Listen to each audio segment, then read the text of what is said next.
I'm not sure if the Deputy Minister is on the platform. The Chairperson of the Independent Electoral Commission, and all other commissioners that may be present, the Director General of the Department of Home Affairs, the CEO of the IEC, all other officials, the representatives from Parliamentary Legal Services, as well as from the State Law Advisors Office. Welcome all to this meeting. My apologies, my humble apologies for actually starting a bit late, but I tried to indicate at 9 o'clock the reasons for that.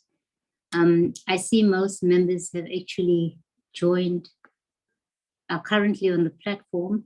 If I may just confirm, we have Honorable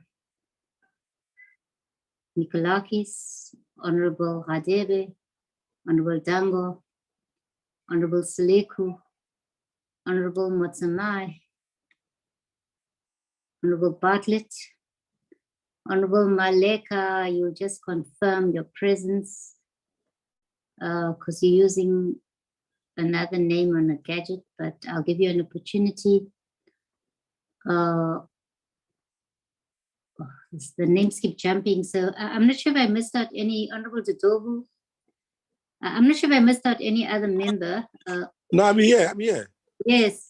No, sorry, because as people join, the names jump. So I think I might have missed some names, but yeah. Welcome, and Honorable Maleka, just confirm your presence as well. Honorable Maleka, I think you mentioned that you're using your daughter's gadget. Honorable Maleka? Yes, Okay. Chairperson, I'm in, and also Honorable Dlamini, she's there.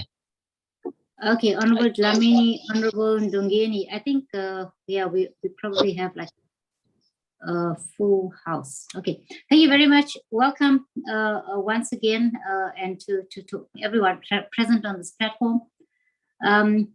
Just in terms of what has transpired in our meeting on Friday, the 11th of November, we received a briefing from the content advisor on the public comments that we received on the bill, as well as a briefing from the legal advisor on the tagging of the bill as a Section 75 bill. In terms of today's proceedings, we'll receive responses from the Department of Home Affairs on the public comments, responses from the Independent Electoral Commission on the public comments, and also the Parliamentary Legal Advisors will also make an input into the process. And I think thereafter, honorable members will then engage the three presentations.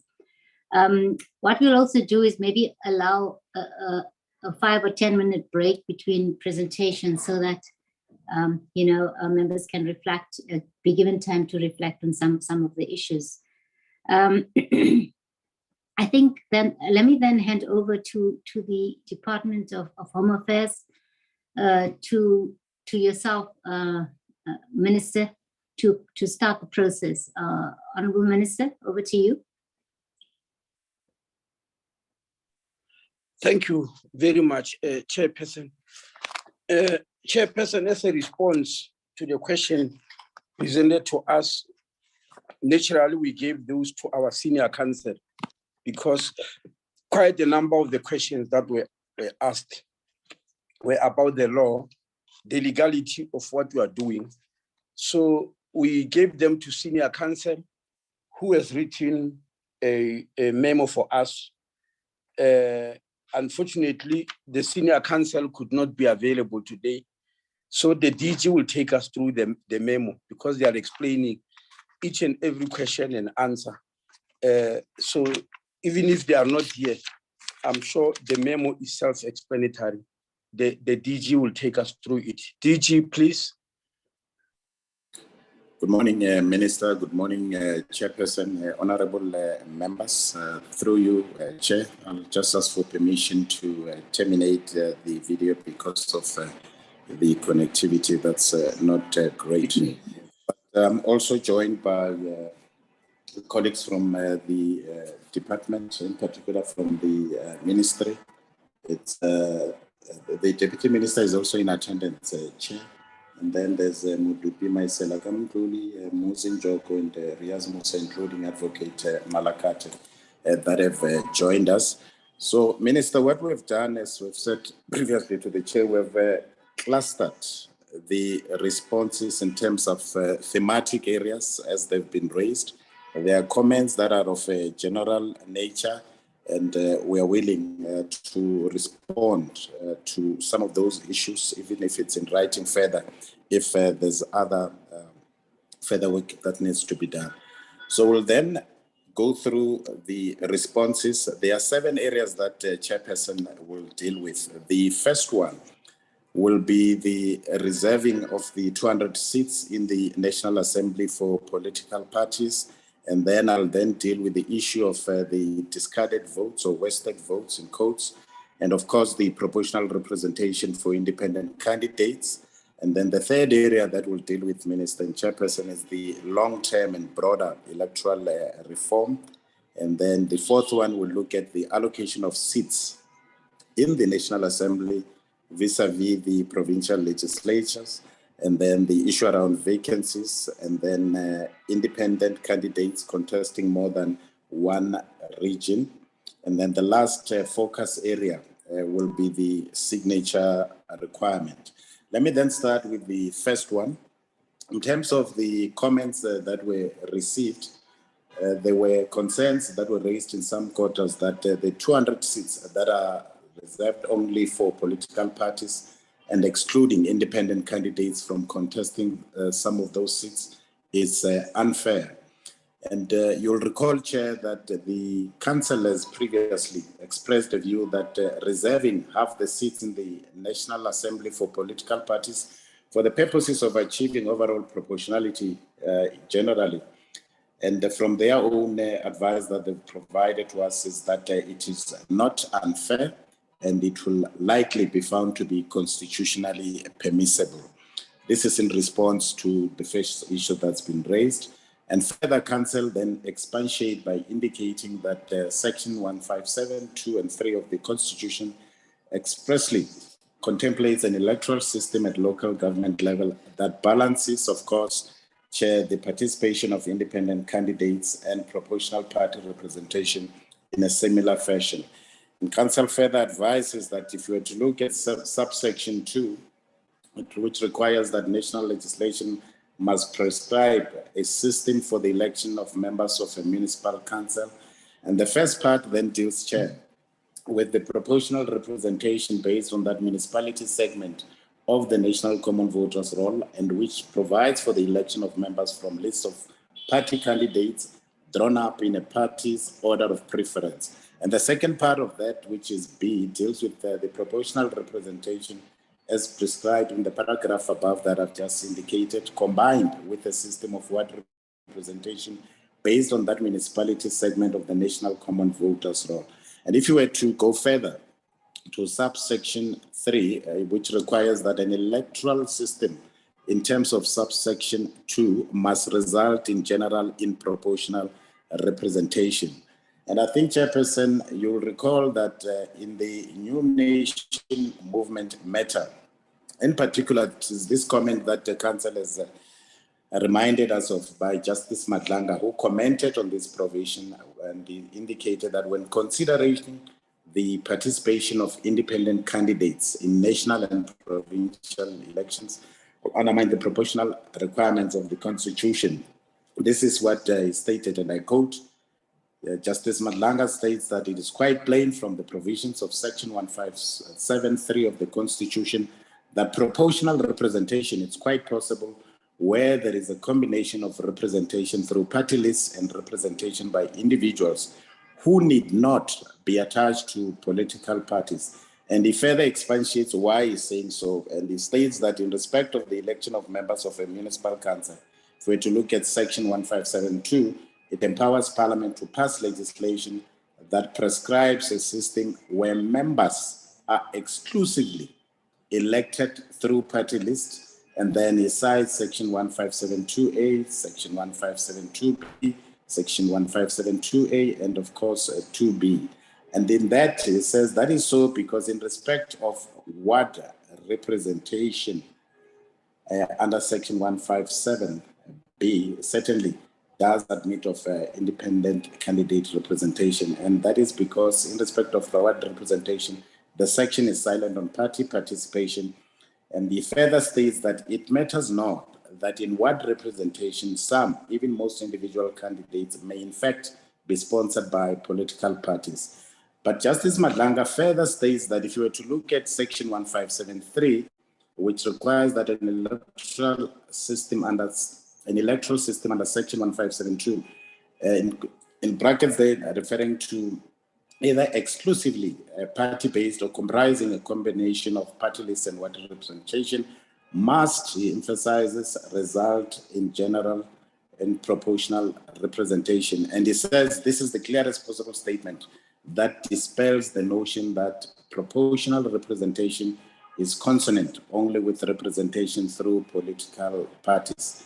And further, Council then advises that the Constitution recognizes that a mixed system of political party, proportional and independent candidate representation can still satisfy, Chair, the requirements that an electoral system must generally result in proportional representation. And then on 9, Council then also advises that Parliament enacted a system, in a mixed system at local government level, and I think there's a reference to Section 22 of the Local Government Municipal Structures Act. I'm not going to go into details with regards to that, except that it provides for the following in respect of election of councillors, in particular to both metropolitan and local municipalities.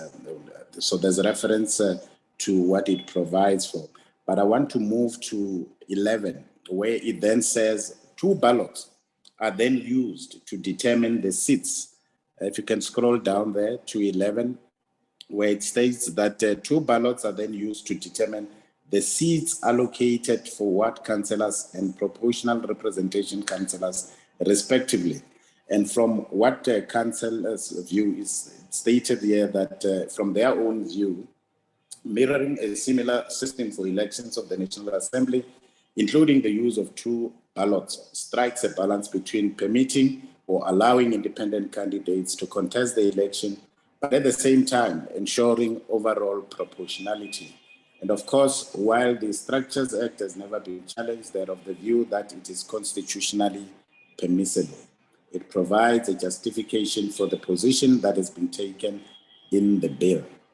But Council also indicate that the fact of the matter is that independent candidates, by their nature, have the potential to skew proportionality in the system, as they can only ever obtain a single seat, no matter how large or small their proportional support is amongst the voters. It is therefore entirely appropriate for the system to take measures to ensure that proportionality can be achieved.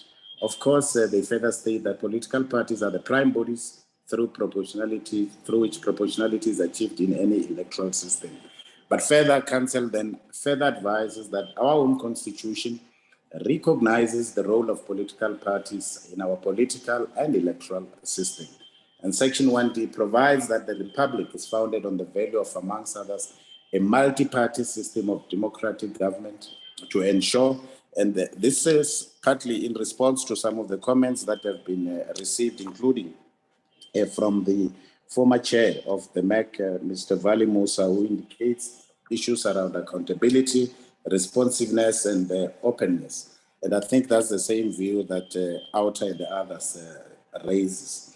So if you look at the Constitutional Court, they've emphasized that our system of democracy, political parties, in terms of our system of democracy, political parties occupy the center stage and play a pivotal role in facilitating the exercise of political rights. Now, if we were to look at number 16, it speaks to the exact proportion of how many seats should be used to achieve this overall proportionality. Now, this is in reference to the compensatory seats. And of course, how many should be available to be contested by independent candidates and political parties. Now, this is reference to regional seats. And the advice from council is that this is something that Parliament must decide on.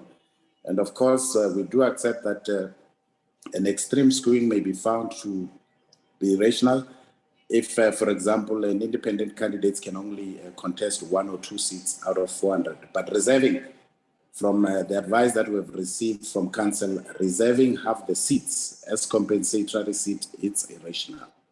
That's the advice on the first matter. We then move, Chair, to the second part, which is the issue around discarded votes, as some may call them, or wasted votes and proportional representation for independent candidates. There were concerns that were raised again from members of the public with regards to the fact that some votes may be forfeited by independent candidates who receive an excess of votes to be allocated a seat.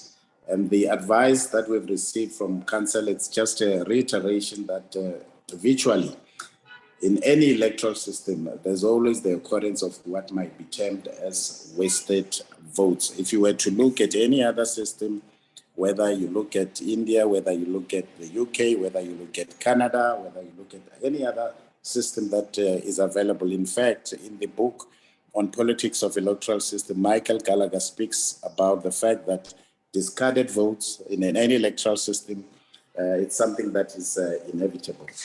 Now, there's an example that council has shown there in 18.1, and it states that if candidate X stands as an independent and received about 50,000 votes, and if you were to look at the threshold, if the threshold for election to a seat is only 40,000, naturally, there's no way that if you were to look at the excess, the 10,000 votes won't go anywhere, and therefore some might then regard them as wasted. Even in the current nature, if you were to look at the current POPR electoral system, if a political party receives 40,000 votes and the quota for a seat is 45,000 votes, then the party will obtain a seat at all. And those 40,000 votes will therefore be discarded. But further, if a party were to receive 85,000 votes, they'll only receive a single seat. And of course, the additional 40,000 votes will then be discarded.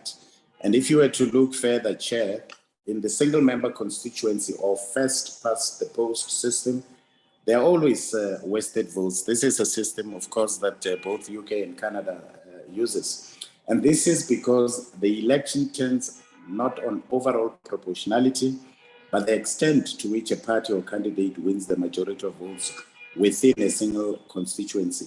And of course, the overall balance in the legislature is not determined by the proportional number of votes received, but rather the number of constituencies that are won. And precisely it is because it's impossible to demarcate perfectly proportional constituency boundaries. A party may receive the majority of votes overall, but their candidates may not have won the majority of constituencies. And so many votes are wasted because a minority of voters would have chosen the majority of representatives in the legislature. So this system gives rise to gerrymandering and all sorts of other problems. And I think the point that council is making is that in any electoral system, wasted votes is a possibility. And previously, Chair, council has also advised that the maybe wasted votes does not render the system impermissible or unconstitutional on its own. As they've stated previously, wasted or lost votes are a common feature of other election systems, including where the single member constituency system. Moreover, the council advised that the reality is that the votes cannot be truly said to be wasted or lost. And the advice is that if candidate X runs for the National Assembly as an independent, and of course it means once they are elected, they've achieved their objective and that of the voters that have elected them. The mere fact that she might have been elected with 4 votes, 40,000, does not change that. And of course, if candidate X consider that she will get so many votes that they will cover 2 more seats, then she has the right to form her own political party to run for multiple seats rather than running for a single seat as an independent candidate. In addition to the question of wasted votes, as it's been asked by some members of the public, some of them have bemoaned the fact that the system in the bill will not provide for proportional representation by independent candidates if they were to receive votes in excess of 2/4 for a seat in the election concerned. Again, Chair, Council advises that this is a result inherent in any system which allows for independent candidates to run and requires overall proportionality. And the independent candidate is defined by the choice, if you recall, Chair, which the Concord has held is constitutionally protected to contest an election by not associating with others. And therefore, an independent candidate cannot expect to contest an election as an individual, not if they make the choice not to associate with others, which is a constitutional choice that they make. And of course, they are entitled to that choice. They can then have at the same time being able to contest as a group. And therefore, Council is advising that if independent candidate A is convinced that they are extremely popular and they believe that they will garner a lot of votes in excess of the quota, the solution for them is simple. They advise that they should register a political party, or referred to as a candidate A party, and run as a group where the party can put forward a second.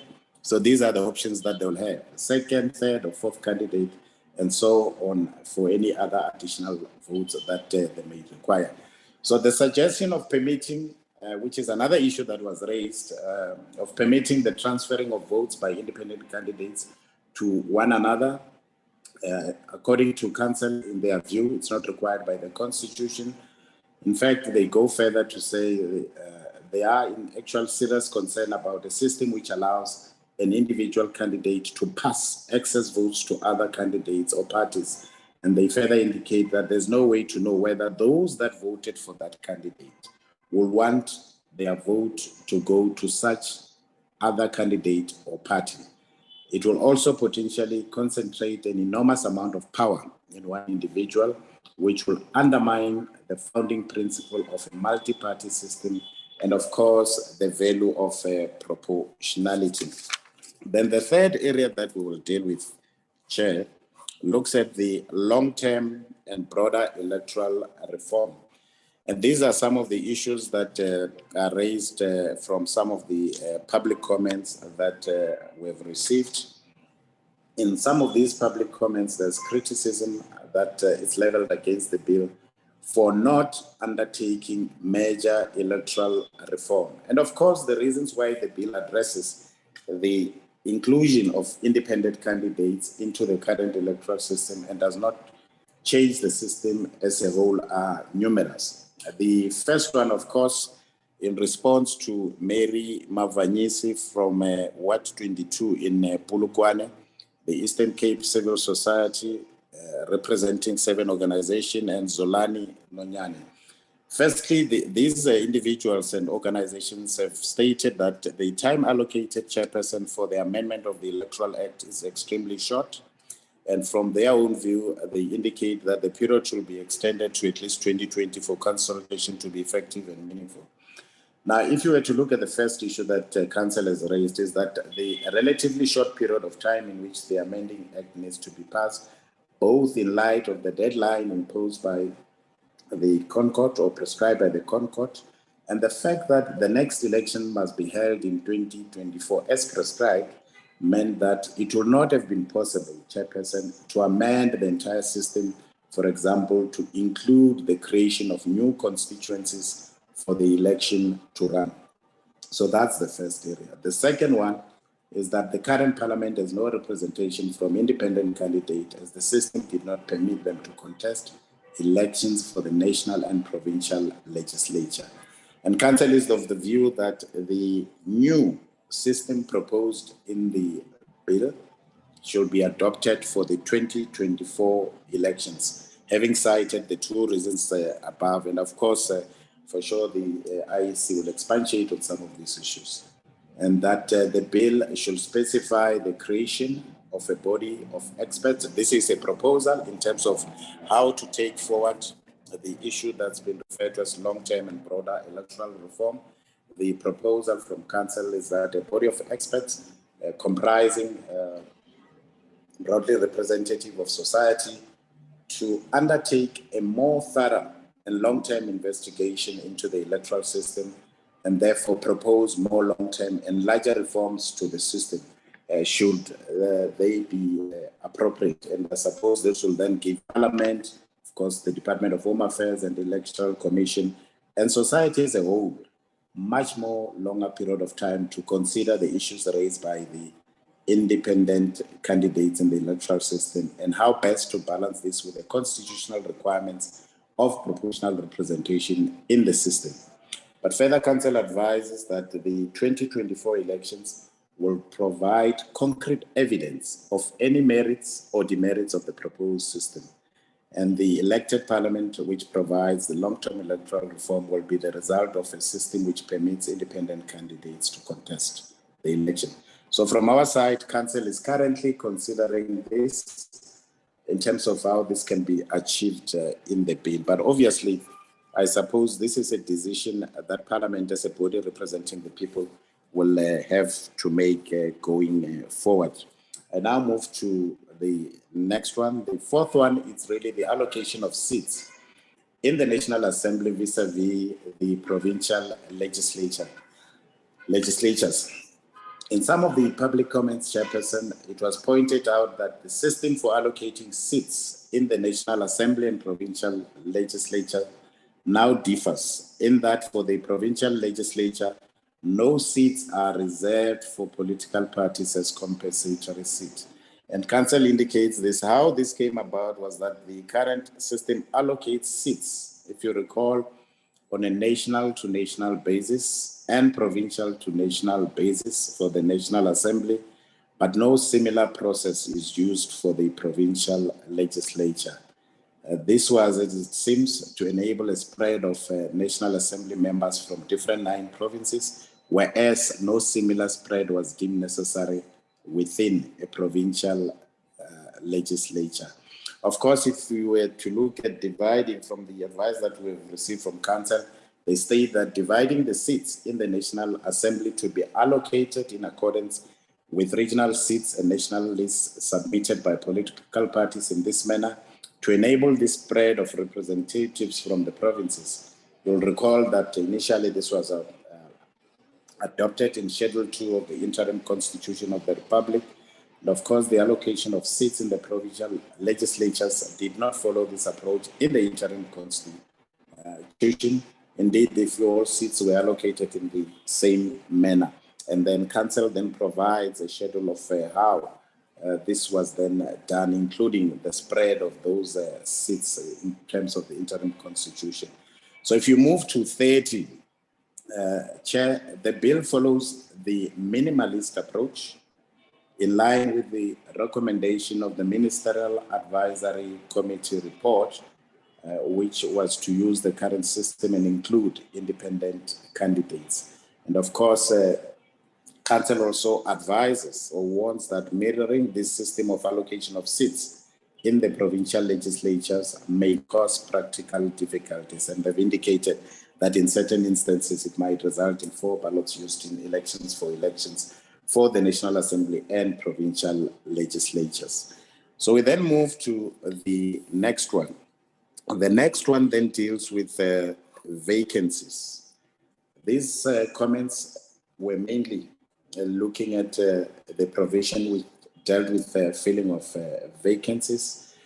Chair, in respect of seats allocated to parties, vacancies from the advice from Council is that will be filled by party lists as it currently is. In the initial bill, if you recall, Chair, the initial bill proposed that vacancies in seats of independent candidates should be filled only at the next election. This is the initial proposal.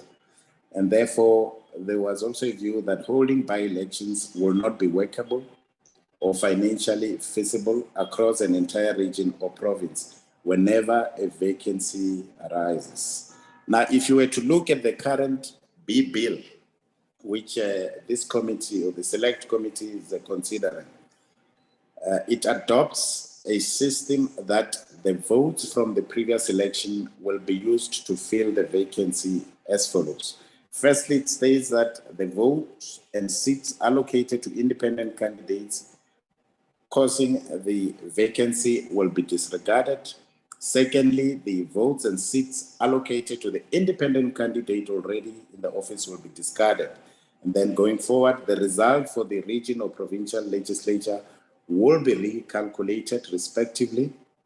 And lastly is that the vacant seat will be awarded to an eligible independent candidate or party that contested the preceding election.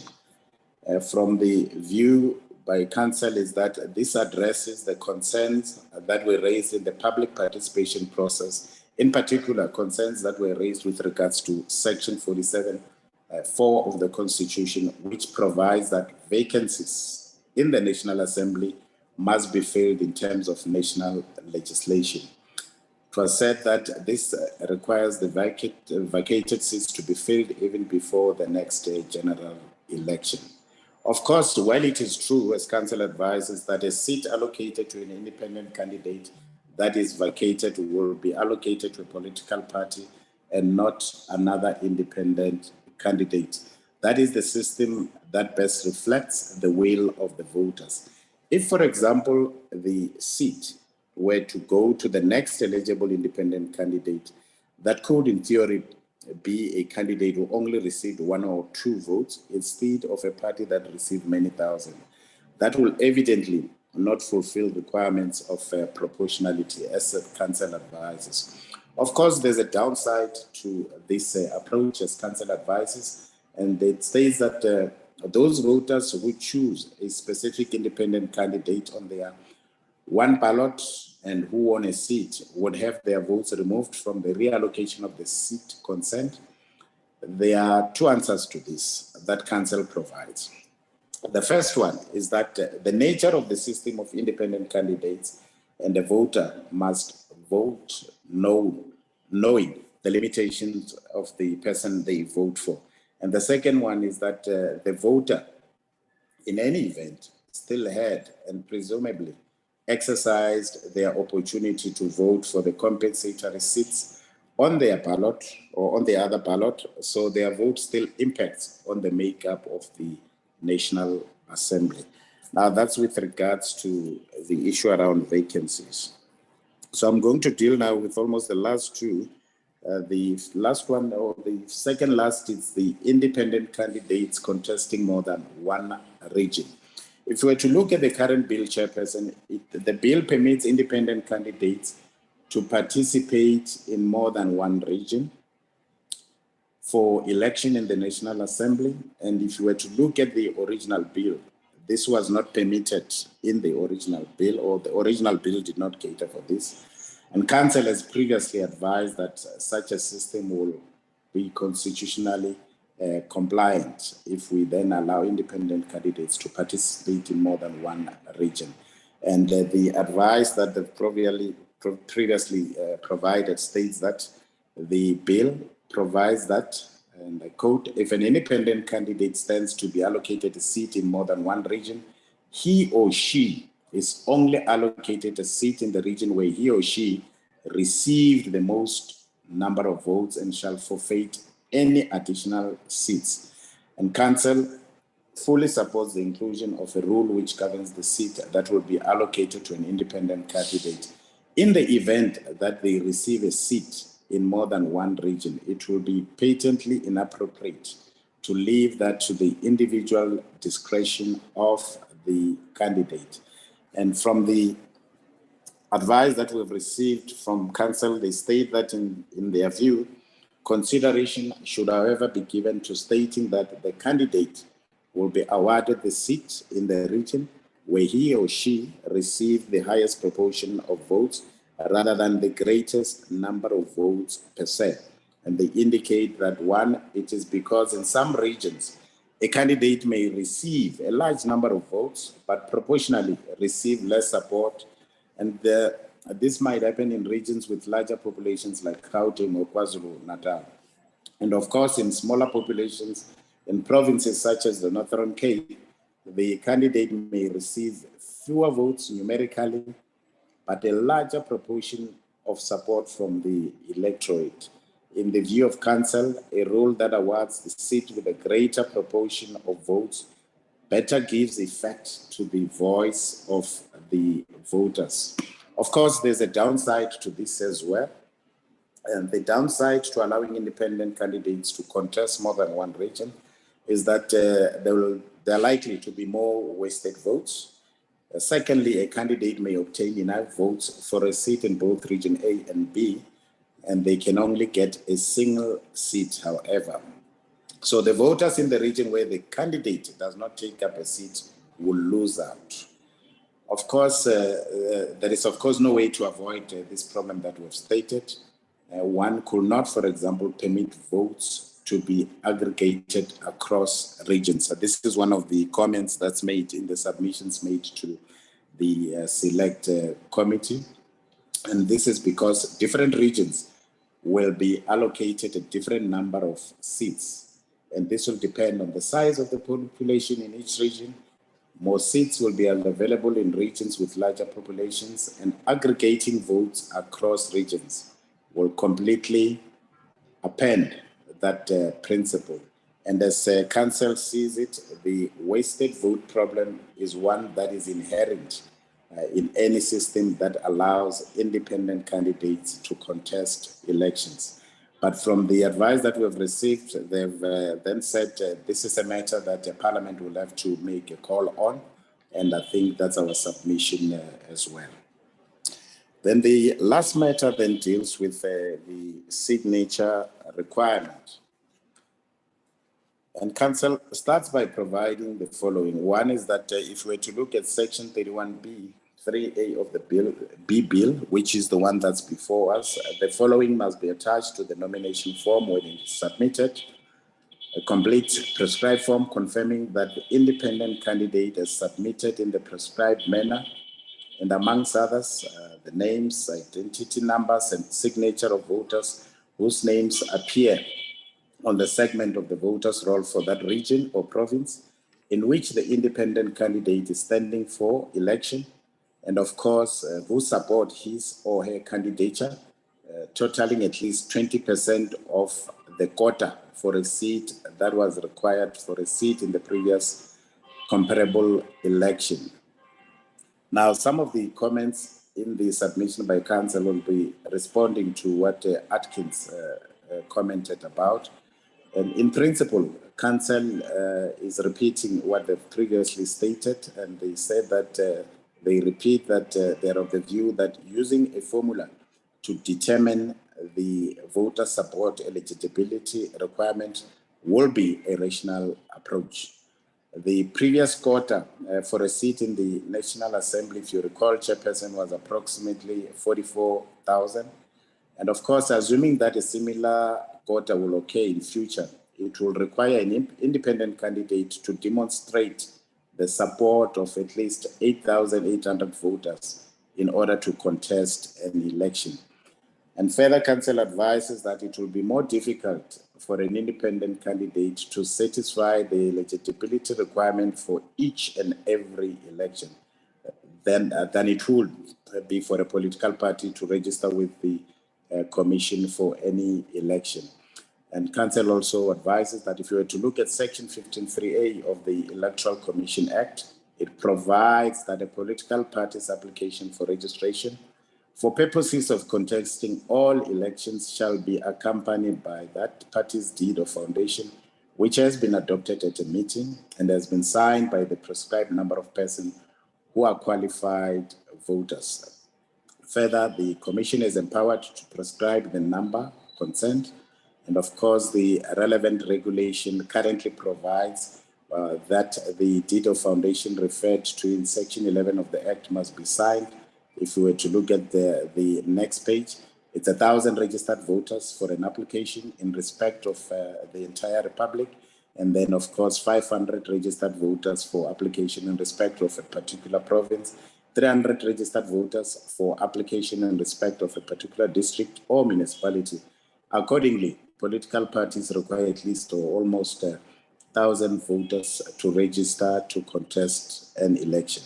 And of course, Council is of the view that it's obvious that a political party will have a greater ability to motivate voters to assist it to register to contest elections than independent candidate would.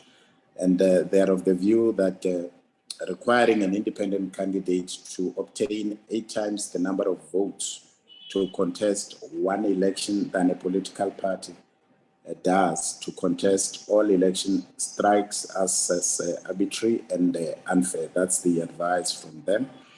And therefore, if we were to look at the proposal by the Electoral Commission has proposed a way to address these issues, and we believe that this should be incorporated into the bill. If you look at that proposal first, to introduce a requirement that a registered party not presently registered in a legislative body must provide form demonstrating that the party has the support of voters in each region or province in which the party has nominated candidates totaling at least 20% of the quota for a seat in the previous comparable election, thus mirroring the requirement for independent candidates. And the second point that's made is that to add a provision to the signature requirement for independent candidates, that a candidate who was elected to the National Assembly or provincial legislature as an independent candidate in the preceding election is be exempted from the requirement. So obviously, these changes, Chair, in conclusion, will treat from the view of Council, political parties and independent candidates on a more equal footing and should, in our view, be adopted. That's the advice that we've received from Council. I think that concludes the submission, Minister. Thank you so much.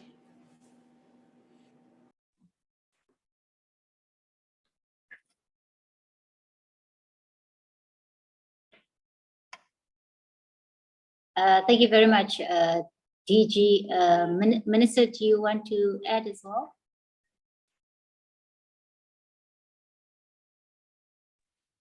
Chair, thank you, Chair. No, I think the DG has clarified most of the points, which were sore points. But from where I'm sitting, there are 2 very important ones, which I think the NCOP must take very seriously and consider very seriously. Not to mean the others are less important, but these ones, I think the 2 I'm going to mention are the key to the complaints that we hear about, that this bill is unfair and unconstitutional.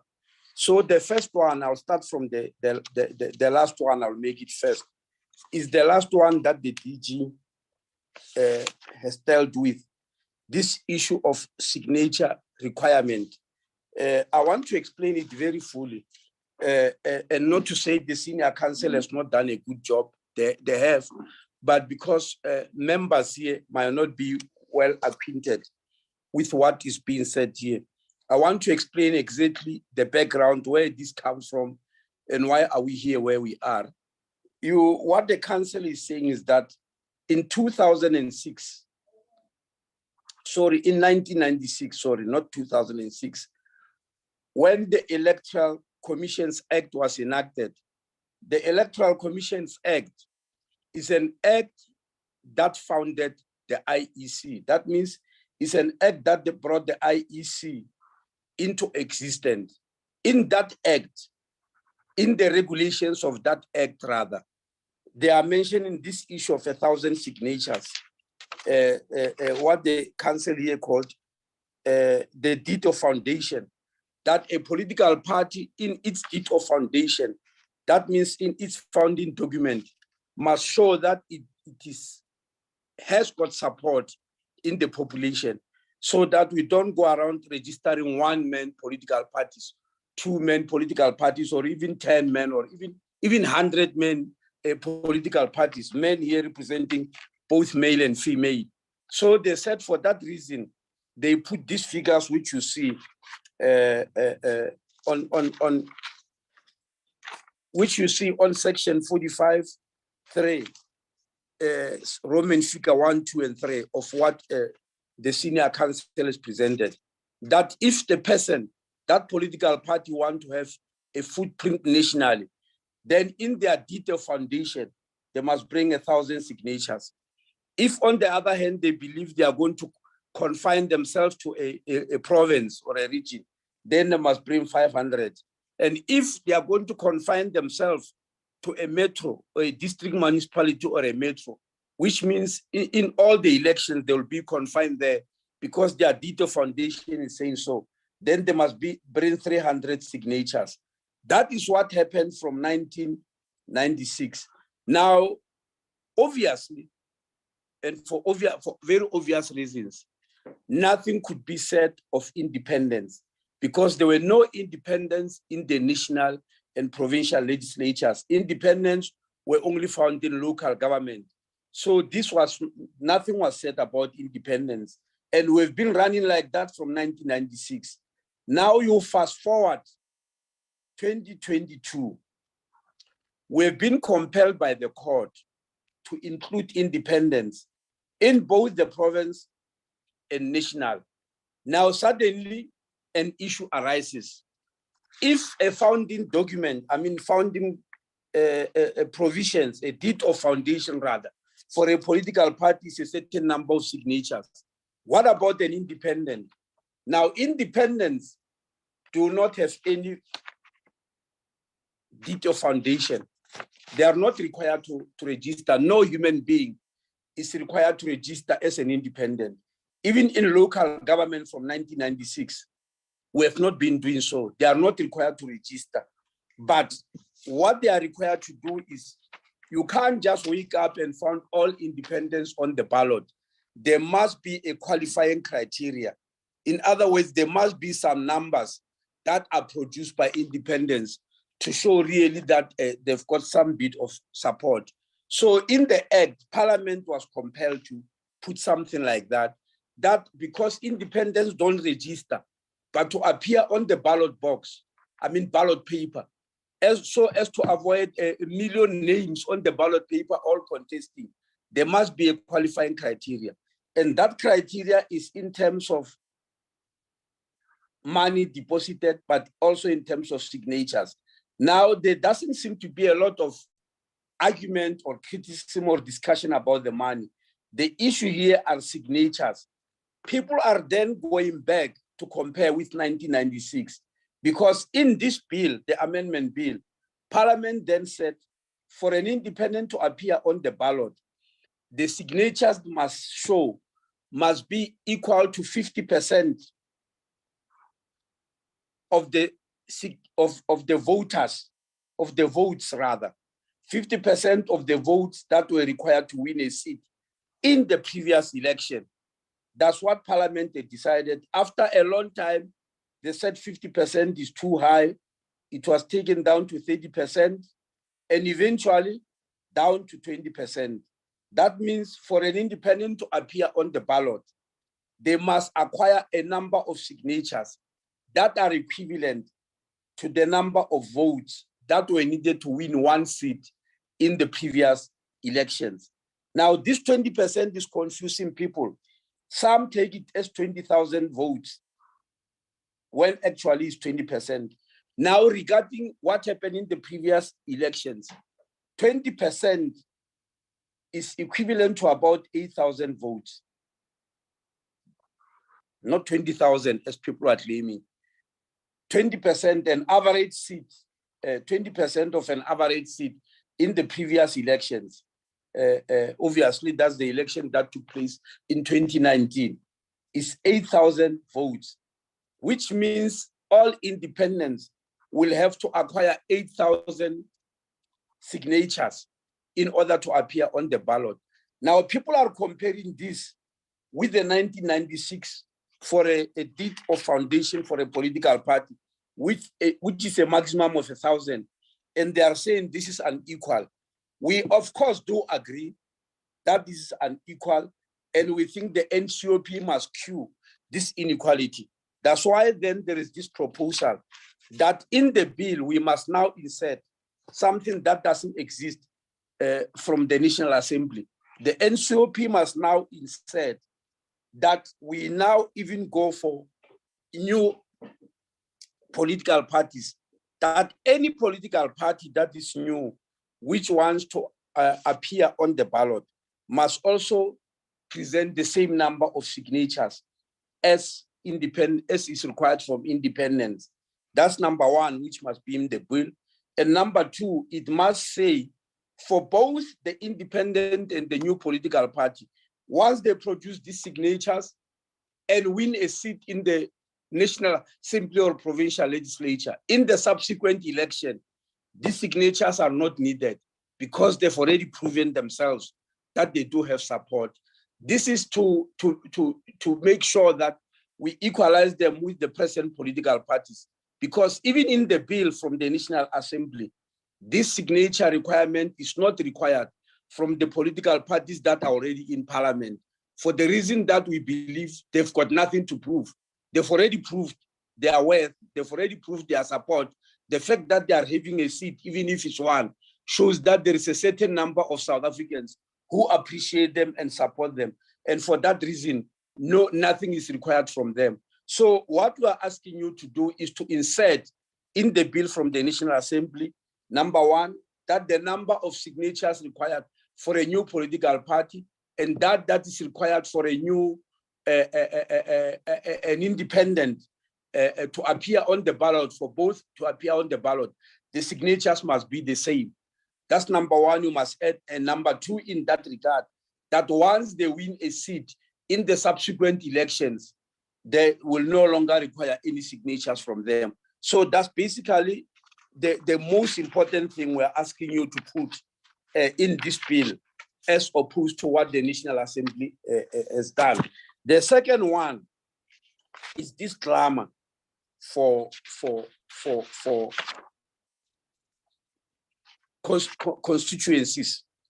This clamor for constituencies, which has pervaded the whole debate and actually destroyed the essence of the debate, that people say they want constituencies. If we dodge constituencies, then we are running away from responsibility. Now, there is a belief, Chairperson, out there, that political parties presently participating in parliament, that affects me and you. Political parties in parliament want to be gatekeepers.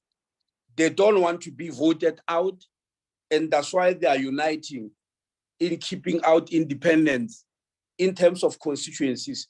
Because people who believe this story believe that once there are constituencies which are contested by independents, all political parties presently in parliament will be wiped out completely.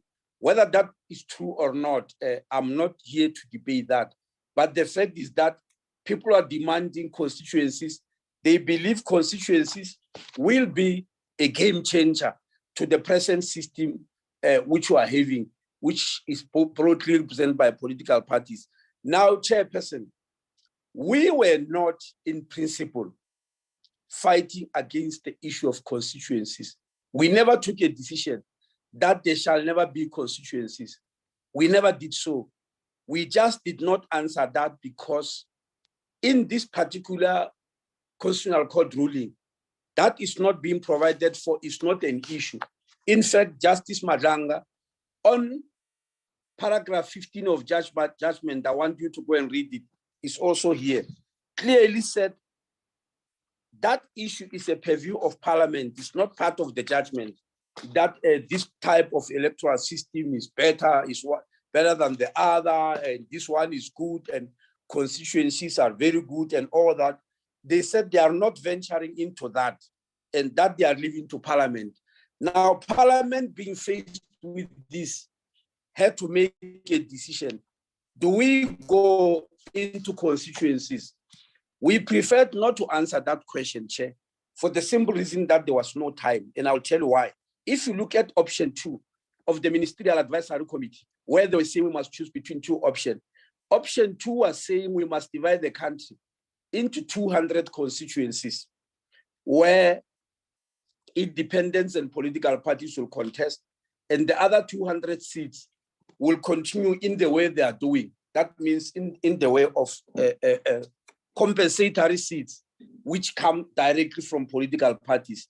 That is the option. Now, if we were to take that option of dividing the country into 200 constituencies, what it will mean was that Parliament was supposed to pause, start enacting a new legislation that will provide for a demarcation board. Because, Chairperson, I want you to understand me. The present board that demarcates municipalities, districts, and wards is a Municipal Demarcation Board Act. It's according to a Municipal Demarcation Board Act. It actually, the name actually so is municipal. It's not for national election. And the 200 constituencies that are mentioned in the Ministerial Advisory Committee, they do not exist. There are no 200 geographic areas in South Africa which you can point and say we can use these areas. It means a completely new demarcation altogether, which means then you must have an act that allows you. Some people were saying we need to amend the Municipal Demarcation Act in order to make it national. That will leave to lawyers whether that is legal or not. But even if that was to happen, that will need a lot of time, Chairperson. Even if we were to take the Municipal Demarcation Board Act and say we are transferring it or we're amending it into making national demarcations so that they've got the power to demarcate the country into 200 constituencies, Chairperson, there is no way under the sun that will happen within a period of 24 months. That's why people are even saying, even for the present bill, there is not enough time. So we realize that that is not the way to go. Some people in civil society believe we must go that way. We'll simply apply to the Constitutional Court to move the 2024 elections further away. And we believe the Constitutional Court will never agree to move elections. They've never agreed with local government, even for COVID. They said even COVID is not a good enough reason to move away elections from what the Constitution is prescribing. Remember, as to when the elections must take place, is prescribed in the Constitution. It cannot be changed by us willy-nilly or even by the IEC. We have got to go to the Constitutional Court, and they've already rejected that. Meaning what? There is no chance that they will ever agree to move to 2024 elections. They must take place. And if they must take place, Chairperson, there is no mechanism with which we can immediately put up a new act or amend the Municipal Demarcation Board Act and then put up a demarcation board, and then from there to start dividing the country into constituencies. And I want people to be honest here, Chair. I want them to be honest, both politically and practically. We know what happens, even in Municipal Demarcation Board, that communities become restive. They don't just accept that, meaning they need a lot of time for consultation with community meetings. We all know what happened in Vuwani. Just when they were demarcating one part of the country into a municipality, we're not talking about the whole country or the 200 areas which is being proposed here. We're just talking about demarcating one area in Limpopo into a municipality in an area called Vuwani. 15 schools were burned down and all that, all hell broke loose. And so all I'm saying is not the reason why there mustn't be constituencies, but it's a reason why we need a lot of time in order to convince communities for them not to burn the country, in order for them to accept what is coming for them, and they must understand it. We also know that there are political parties that formed in terms of demarcation of provinces. There is a political party in Parliament that has been formed about the issue of Matatiele. Matatiele has been in Eastern Cape for a long time, but still there is still war that it must be remarcated into KZN. We also know the story of Muse in Limpopo and Bushbuck Ridge in Mpumalanga. So what am I trying to tell you? That if we go that way, as is the clamor of civil society, that we must divide into constituencies, we must know that we need time. Now, in this bill, we realized that we didn't have time and we steered away from that. Unfortunately, that is a serious point of contention. So what must the NCOP do? The NCOP must find a process, as is being advised by senior counsel here, a process of satisfying the country that we have not made any ruling against constituencies. We are just saying there's no time for this present bill in time for 2024 elections and satisfy them that after 2024, Parliament or South Africans still have got the right and power to start that debate on whether the country must get into constituencies or not. That is why senior counsel here is proposing that perhaps the NCOP must rule that a special committee of experts be approached and appointed in one way or the other to decide whether the constituency system is good for the country, and if it is, in what manner must it be done. Senior counsel here believes that Parliament is not the right structure to do so because we are incumbents. We have already we already have positions on this issue and will be blindsided by how it will affect our political party. But an independent structure might sit and say, look, you South Africans, if you go to this issue of constituencies, this is what will happen. Remember, Chair, this issue was debated in CODESA. It's not something that's new, it was debated, and South Africa chose the present system. If we must change it, it will need another thorough debate, and there was just no chance here. But to satisfy those who believe political parties want to lock out constituencies because they want to save themselves, the NCOP must show them that that is not the case by putting something in the act to the extent that this matter will be looked into after 2024, whichever way you put it, but just to satisfy them that we have not discarded it, we simply did not have time for that. Those are the two issues, Chairperson. The others about the discarding of votes, allocations of seats and all that, I'm sure they are simply enough for the NCOP to be able to answer. I just thought I needed to guide you on these two main ones, which seems to be the pillars of the opposition to this bill. Thank you very much. Thank you very much, Minister and the DG for that presentation. I think the broad themes broadly covers the public comments that the committee received, and the presentation the DG also made reference to individual comments. And I think that document, DG, must also be provided to the committee for our records.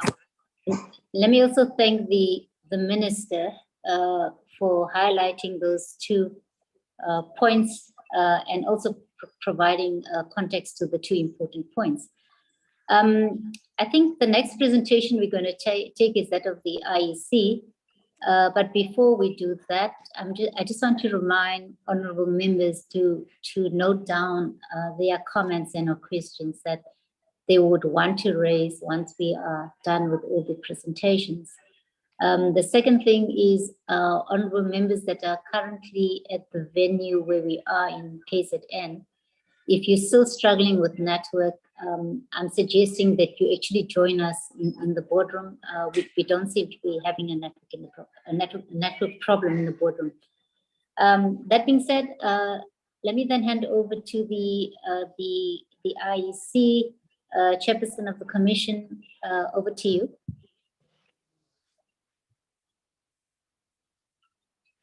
Good morning, chairperson of the committee and members of the committee. I will have my camera on for a short while. I'm in a difficult position at the moment. I have taken time to take this meeting, but I'm not in the office. One moment, Commissioner. I just didn't indicate that the boardroom I'm in, I'm also with Honorable Members Dengo and Honorable Member Mutsamai. And they actually reminding me that I said I'll give them a 5-minute break to reflect on matters that were presented before we take the next presentation. Perhaps will that 5 minutes also assist you, Chairperson of the Commission? That's okay. That's okay, Chairperson. Okay. All right. Okay. Can we just perhaps please do not log off the platform. It's 10:10. At 10:15, we'll continue. But if I can give members just 5 minutes for them to get their thoughts together and yeah, for their own reflection before we go into the next presentation. Thank you very much.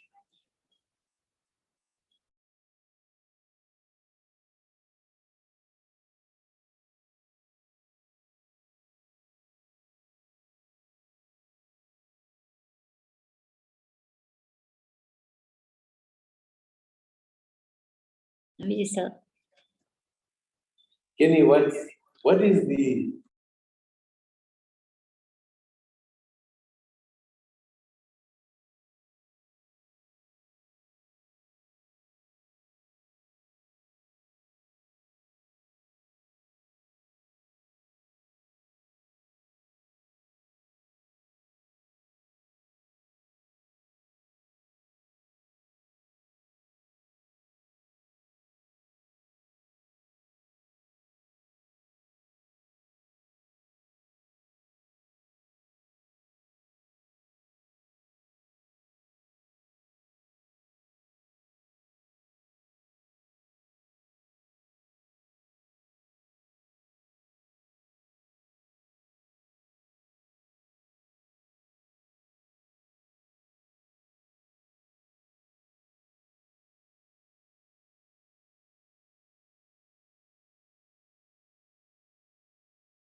over to you once again, Commissioner. Thank you, Chairperson of the committee. I greet you and the members of your committee, the minister, the deputy minister, the DG, and everyone present on the platform. I have with me members of the commission. We've had to deal with a few schedule issues, and we have divided ourselves so that we can fulfill this role and other roles. With me is the CEO and his team, and we will deal with the questions that have been referred to us. I'm grateful that the policy issues and questions have been dealt with through the minister and the DG. Ours now is to deal with those technical questions around this bill that have been raised. We have done so, hopefully with the view that these questions are clarified in simplistic terms. In the manner that these questions have been raised, they have been very technical. And so our CEO will now deal with those questions, the technical parts of those questions, in applying that which the minister and the DG have clarified in terms of the policy choices. I thank you very much, Chairperson, and I hand over to the CEO and his team. Thank you. Thank you very much, Commissioner. CEO Mamabolo.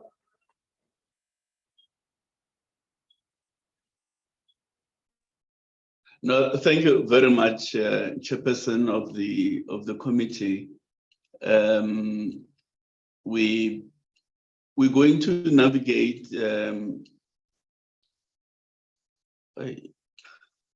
Yes, we're going to be talking to the responses of the Commission to some of the issues that have been raised in the public submissions. And as the Chairperson indicated, a substantial proportion of issues raised are of a technical nature, which unavoidably have required a technical response. There are annexures that go with this submission.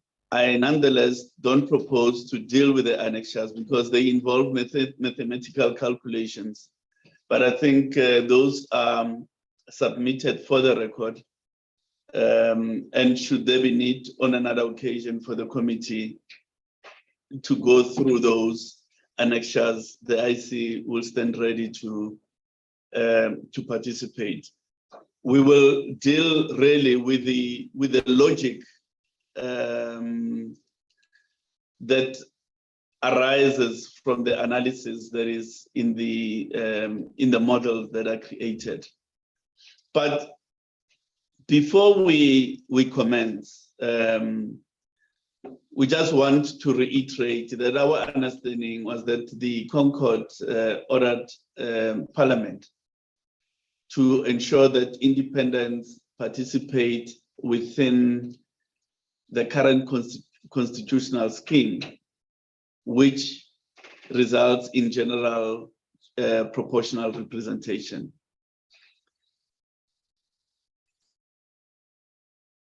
And that the court did not order any specific electoral system.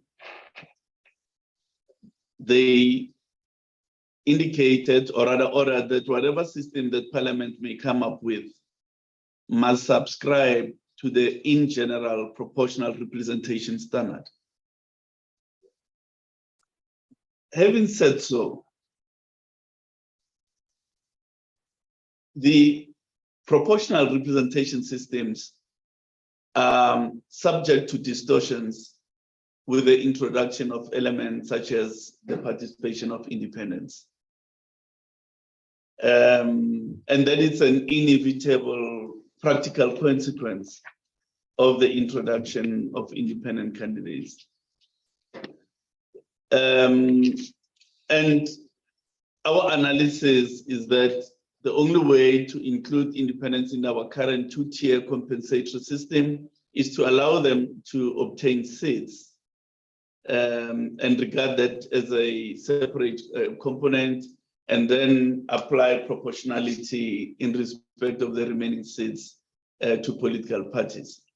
What this will do will grant representation to independents as ordered by court, and then maintain intra-party proportionality demanded of us by the Constitution. So the in general element permits a legal threshold that that allows the allocation of only 5 seats, not initially allocated based on the largest remainders. In other words, the current system or the proposed system allows for 5 seats to be allocated in the second round of allocation. And from the 6th seat onwards, you use the highest average number of votes per seat. And this is to prevent absurd situations where a party gains a seat with little support. So this principle is embedded in the current draft, and it is articulated in this manner precisely to preserve the proportional quality of Schedule 1A. So all said and done, the Commission is of the view that the bill meets the requirements of election results yielding in general proportional representation. And we have sent through to Zolani, the committee secretary, Mr. Gento, the models that we've done to support the submissions that we make in this morning.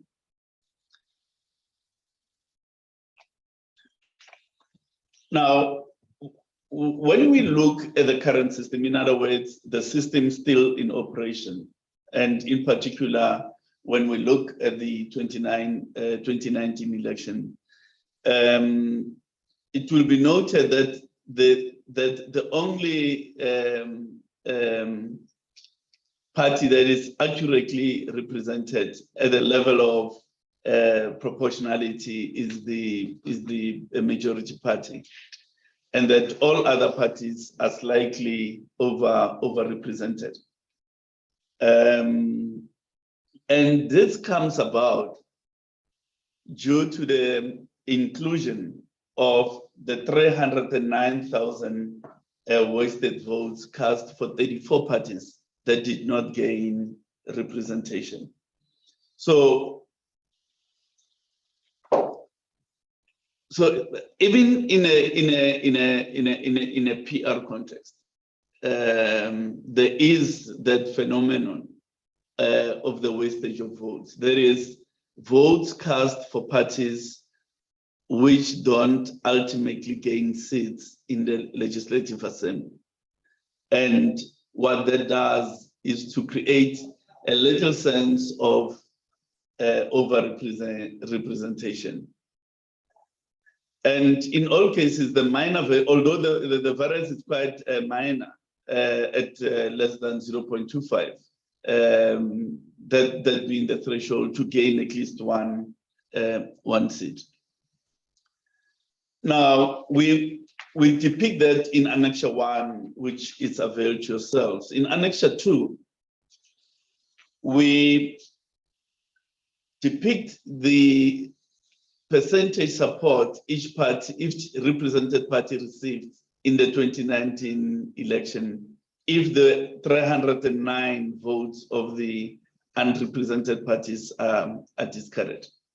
The consequence of that is that the 2 largest parties are underrepresented and the rest are slightly overrepresented. But the point really that we want to indicate is that the discarding of some votes does not apply to the present system. And we're presenting this to illustrate that the discarding of votes influences outcomes. And this is a very important issue, that in any model that you construct, as soon as it involves the discarding of votes, whether it's a forfeiture calculation, whether it's a vacancy calculation, or any recalculation of any sort that involves the discarding of a proportion of votes. That has a bearing on outcomes.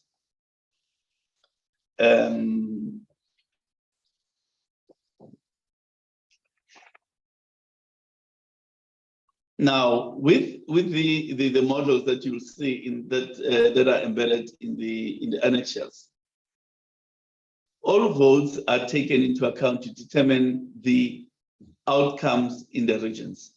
And again, a very important point, because part of the discourse in the public is that votes for independence are not being considered, they're treated differently. It is not so. All votes that are cast in the regions are taken into account in the determination of the outcomes of the regional election.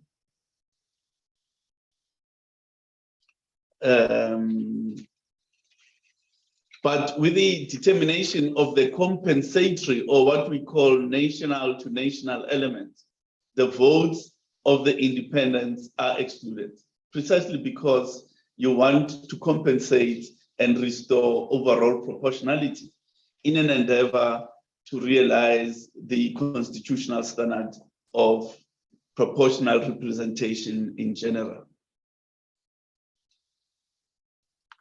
But this exclusion leads to a lower quota than would have otherwise applied, and to allocating a larger number of provisional seats during the first round of allocations.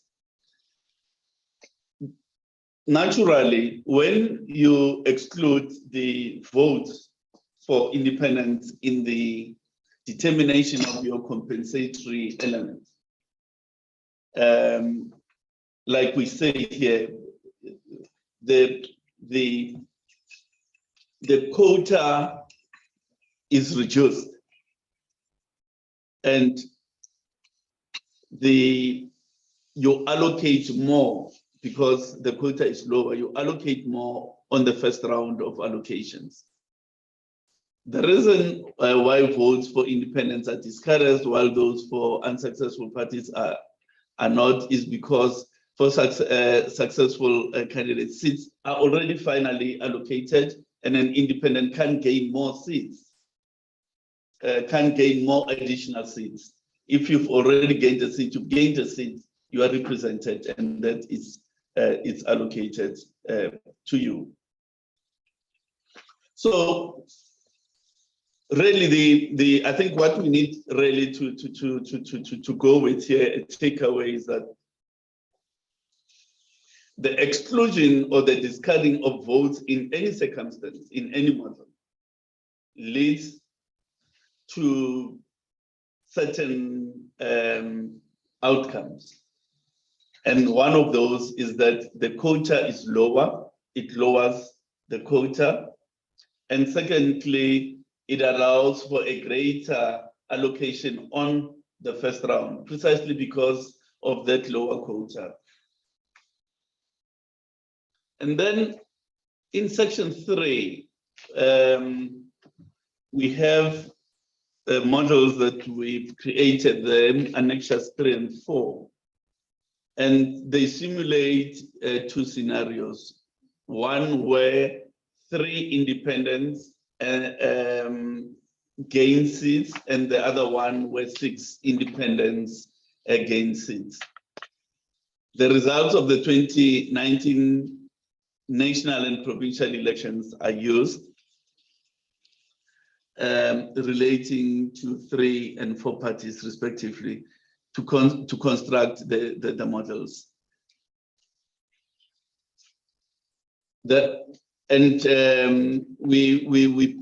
make these parties to appear as though they're independents, and these are parties that gained representation in the regions, where obviously the independents will be participating. But because in 2019 we did not have the 2 ballots, to accommodate that, we accepted that a similar number of votes were cast regionally and nationally for all the contestants. Obviously, this is an anomaly, but it doesn't affect the validity of the illustration. The totals for party and total votes differ in the two models, depending on the number of votes for independents discarded in the list compensatory calculations. Because the current Schedule 1A does provide for the exclusion of independent votes in the calculation of the compensatory ballot.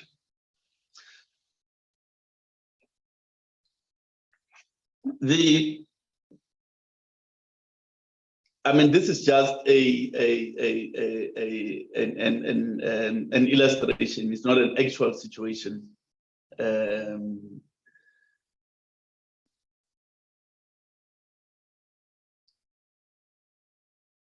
Now, in Annexure 3, in that model, you'll see that where 3 independents gain seats,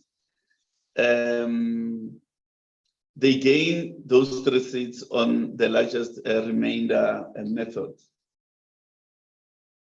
And this is there are relatively minor variations with the current system. Now, the result of that calculation, of that model, is that the largest party is still slightly underrepresented on its share of votes for parties. Again, the calculation of the 57.5 of the votes it gained in the 2019 election included the 309 votes for parties that did not gain a seat. If that were to be disregarded for comparative purposes, only the proportion of votes for successful parties included, it gained 58.5% of the party vote in 2019.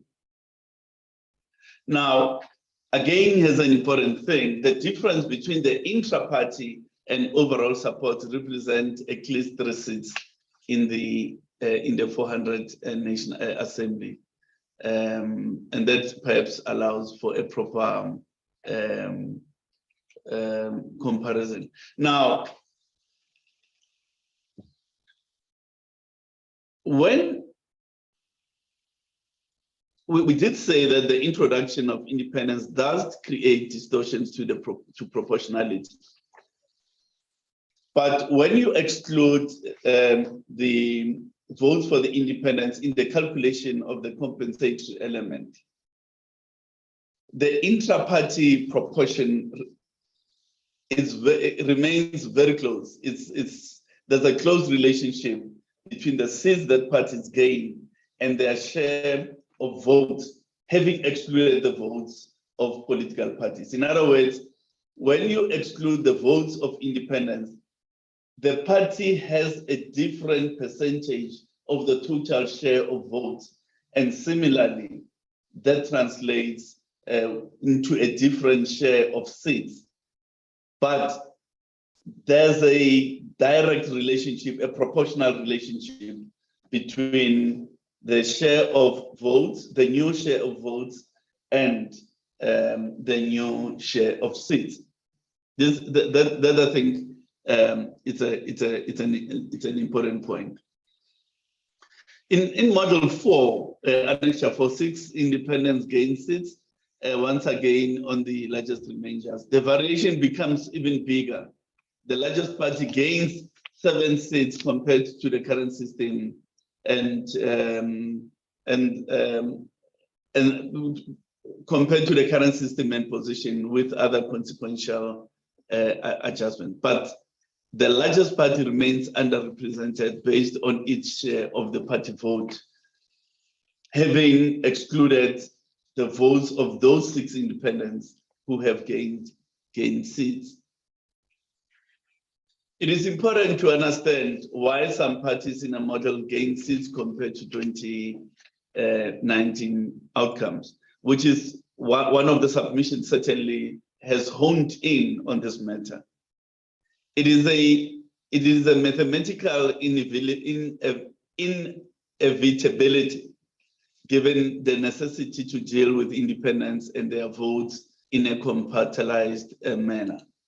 The quota used to determine the overall composition of the National Assembly was 43,485, whilst in the model, it is 43,144.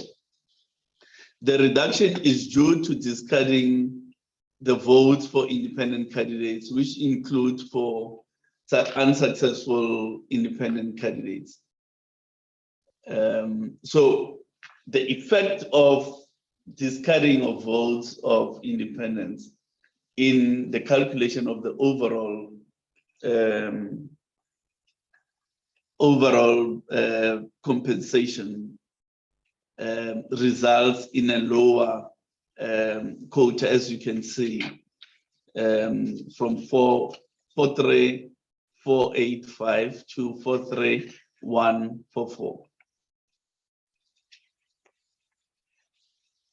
Now, the lower quota in turn leads to some parties gaining more seats in the first round of allocation compared with the situation in 2019, and the rest follows in consequence based on that mathematical logic.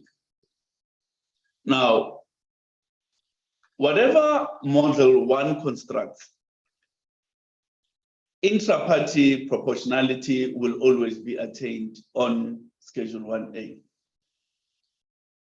And that means the relationship between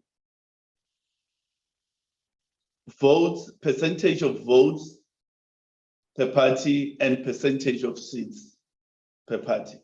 That's what we mean by intra-party proportionality. There will be slight variations, but not any significant. So even with the distortions that independents introduce, when it comes to the overall party proportions, there will be a clear measure of proportionality between their percentage of votes and their percentage of seats.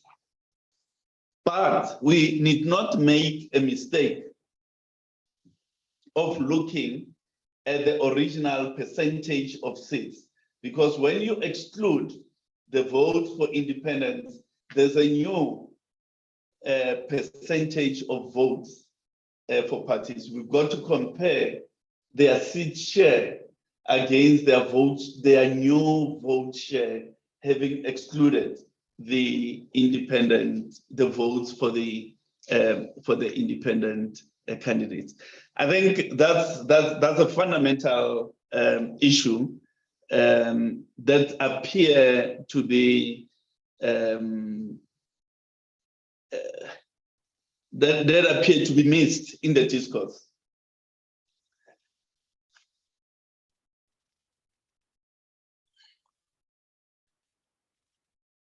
Now, let's look at the single member constituencies just for comparative purposes. I think the Commission position has always been clear, and that is, it is not for an election management body such as the Commission to determine national policy, and consequently, it is not for the Commission to determine an electoral system for the country. That is a matter that is constitutionally vested in Parliament. But we did indicate that we are available to support and optimize whatever system is chosen to ensure that it is functionally implementable. But we also looked at this notion of single member constituencies and created models to see if what the implication of a single member constituencies. And we looked at this alive to the fact that it is not possible between now and the 2024 election to have single member constituencies. And I think the DG and the minister traversed that issue a bit, but we do confirm from the Commission's point of view that if we are to deliver an organized election, single member constituencies would not be possible, just from a practical point of view, not from a principled opposition.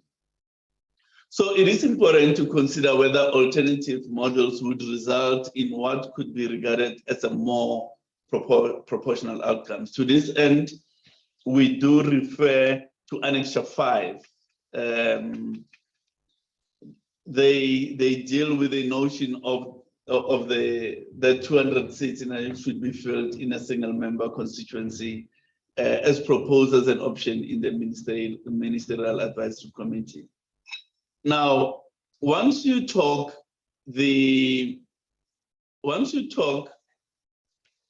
single member constituencies, inherently you're talking first past the post element, where the winning candidate does not require an absolute majority, rather only more votes than the other candidates. And for this purpose, we've used the 2021 municipal election, which is also a two-tier compensatory system. The number and percentage of votes a party won are a close approximation as could be made to arrive at the likely constituency a party could win. So these are approximations, as you know, we grouped the votes together. What reflect geographical areas of support that are primarily due to past and present spatial anomalies and areas of concentrated support. And this phenomenon of areas of concentrated support will likely also be reflected in constituency elections.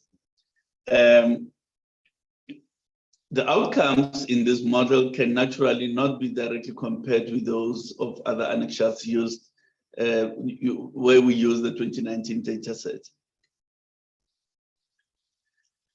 The votes for independence have been grouped in Annexure 5, even though their votes would be spread and the number of votes required to win a single constituency would be much higher than the number they needed to win the 52 wards they did, based on the first past the post method in municipal election.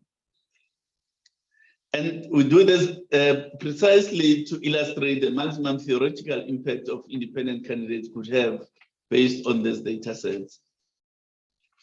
Votes for other participating parties have also been grouped, and they together have less than 2.5% of the vote.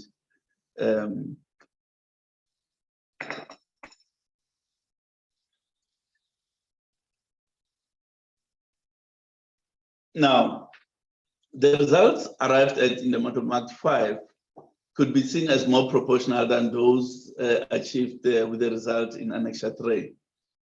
The represented parties, however, are slightly, but not widely overrepresented.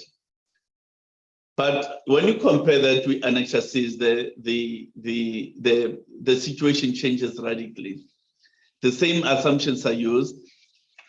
Here, however, the votes for a party with broad support, but with this support not being geographically represented, are now marked as the participation of independents. The discarding of this large number of votes when the compensatory element has to be cut leads to a much lower quota and outcome. Although mathematically sound, that will not be acceptable since a minority of votes leads to a majority of seats. Now, In a single member constituency, other than the issues of the wastage of votes, which the DG traversed, there is also the theoretical possibility of gaining a majority of seats on a minority of votes. So, such as we had at some point in Lesotho, where the party with the majority of seats in the House actually had a lower, it's not the majority of votes. So it's an issue that we're trying to illustrate here. So given that a single member constituency system, it does potentially at least as vulnerable to problems of proportionality as any other system. So we just really wanted to put that matter on the table for consideration as the committee considers this bill. Now, Annexure 7 is the model where votes on the first ballot determine the outcomes of the regions, and the second ballot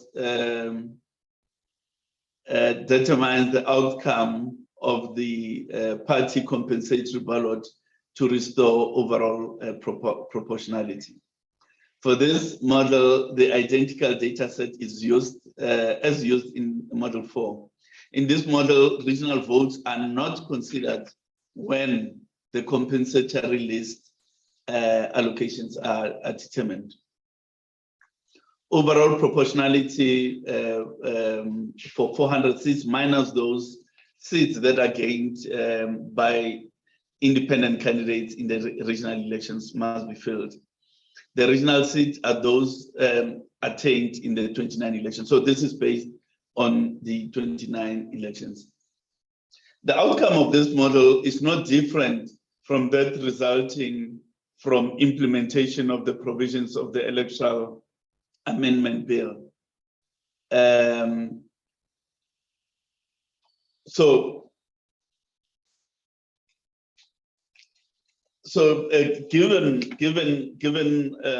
the 2019 elections, at least, the largest party gains in both instances the same number of seats. Also, the largest parties are still underrepresented compared to their share of the party votes on the new total valid votes, having excluded votes for independent candidates. So that intra-party proportionality is maintained.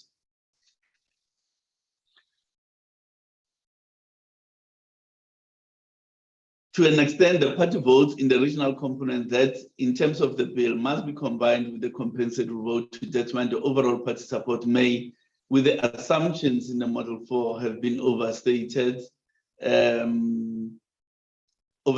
in favor of the largest parties.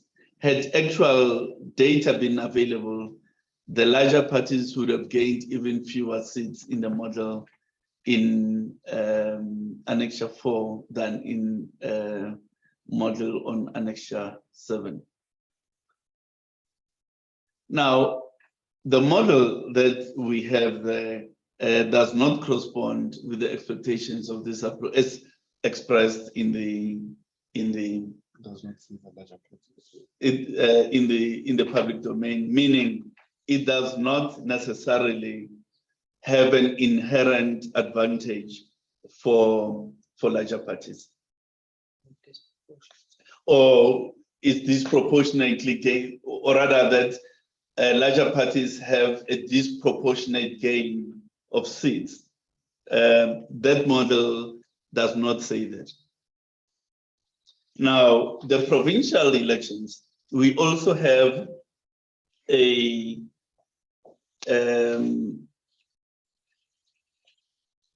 model that looks at the provincial elections in Gauteng based on the 2019 provincial elections. And we attributed some votes to independents. And the calculation yielded the same outcome. The number of parties represented in the legislature is far less than the case of the National Assembly. It varies between 4 and 7. And in fact, with 5 legislatures only having 4 parties. Thus far, smaller parties seem to have played a lesser role in provincial elections, despite quotas mostly being lower or even substantially lower than at the national level. It is only in Gauteng and the Western Cape that substantial quotas have arisen in the past.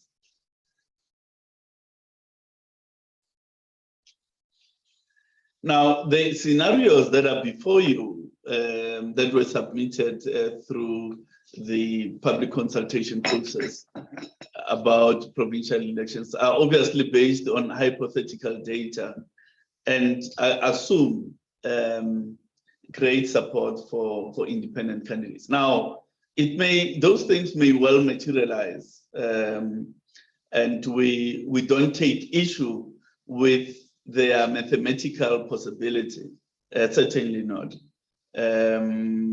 Because we say the conclusions there reached in those scenarios are correct. At the same time, they contain assumptions for an independent candidate winning more than one region and provincial seat with significant consequential effects on the perceptions of proportionality.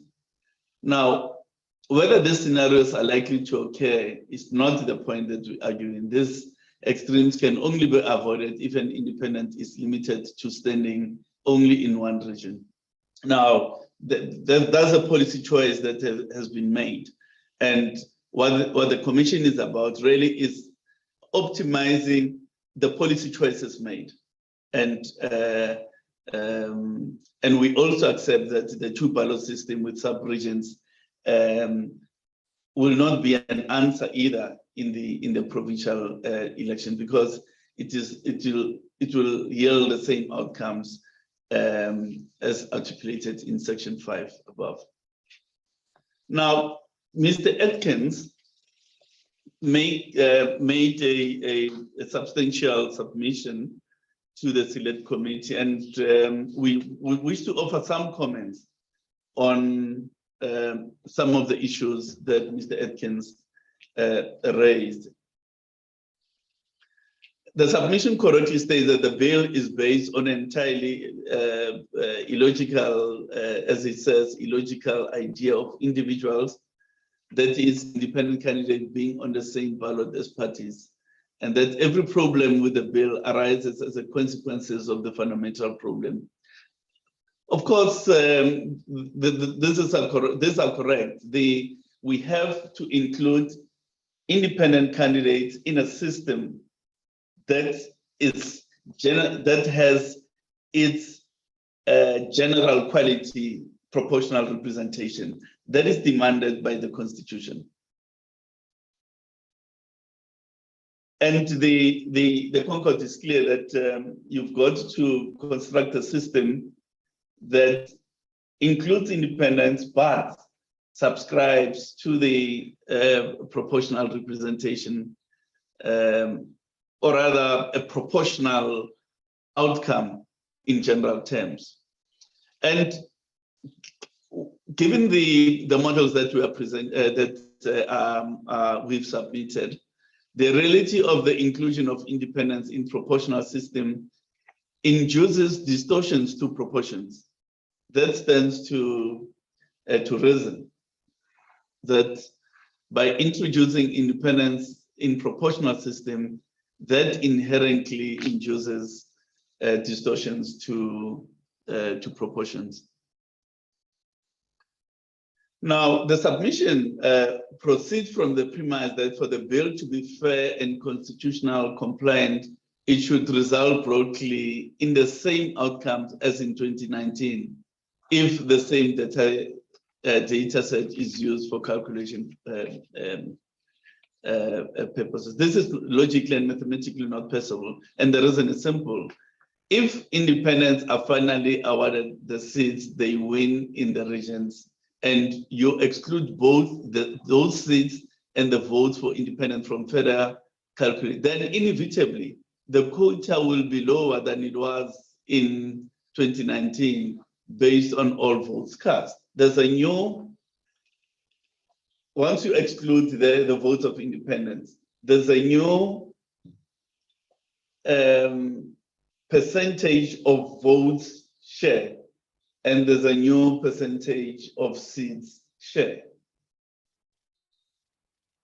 Precisely because you've now removed the votes of independents. Naturally, you're working on a lower quota, and there's going to be a different percentage of votes share as against seats share.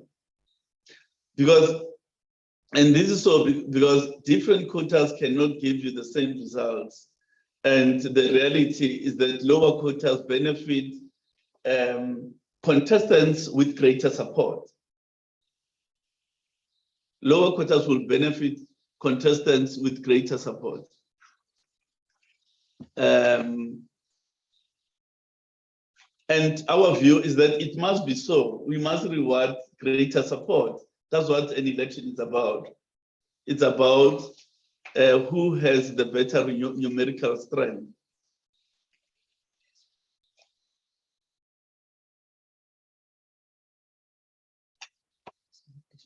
And this is not necessarily disproportionate, because the new percentage share of votes has a proportional relationship with the percentage of seats. And this is not because parties are given an advantage, but this is because of the practical consequences of introducing independence. The submission proposes that the following solution to restore so-called acceptable level of proportionality. And it says we should say the proportional representation seats, 400 seats, less the number won by independents in the region, should be carried out solely on the basis of the proportional representation ballot, with the regional ballot excluded. The proposition for creating such a model is logical and correct. It is only the outcome that is not correctly projected. The reason is explained above. We have demonstrated that you get to the same outcome. It is clear from the contents of the previous point that using two ballots cannot mitigate the distortions to proportionality that the participation of independents bring about. But the use of two ballots deal with the issue of voters supporting an independent and having a second choice to support a party if they so choose. And every ballot cast influences the respective tier of the electoral system it relates to. Every ballot cast in the region will influence the regional election. And every ballot cast on the national compensatory ballot will influence the compensatory election, including party support in the regions, if there was.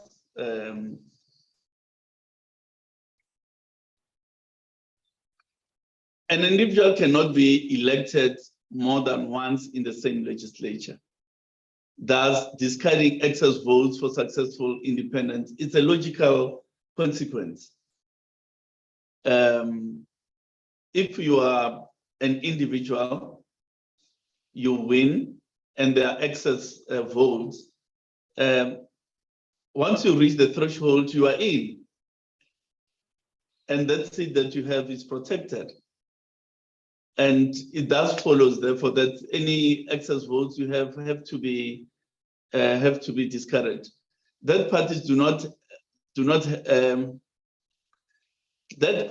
not have single but multiple candidates, and the excess votes can therefore be pulled for other candidates. Is an equally logical consequence. It is a choice to stand as an individual or to represent a party. The submission is correct insofar as with more votes the submission is correct insofar as parties with more votes will mostly gain more seats with the first provisional allocation of seats than in the current system. It should, however, also be kept in mind that in both the models 3 and 4, some smaller parties also benefit, albeit not to the same extent. In none of the models, except in a system of single member, does the largest party gain more seats than its share of the party vote. This, again, it's an important thing that really is in the discourse, that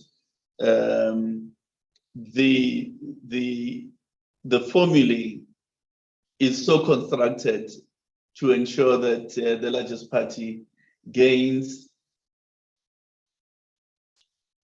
more seats than its share of the vote. Our view is that intra-party proportion in the models that we've presented is maintained.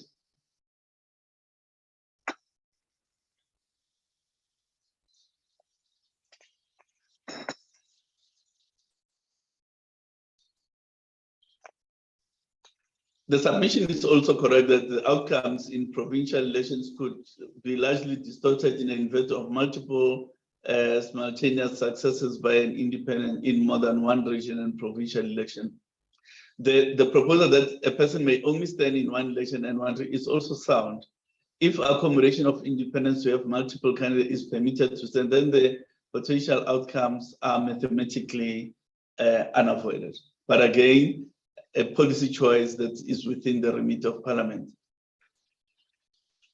Now, some general responses. We're moving towards the end, Chairperson. The deposits and the signatures. The principle behind monetary deposits is to evidence serious intent to contest. And the bill makes it clear that a deposit paid by independent must be less than that paid by a party. And the Commission will determine those deposits having followed a public participation process. In respect of signatures as a minimum requirement for candidacy, we've proposed to yourselves on the 9th drafting that we think achieves a parity of treatment between independents and unrepresented.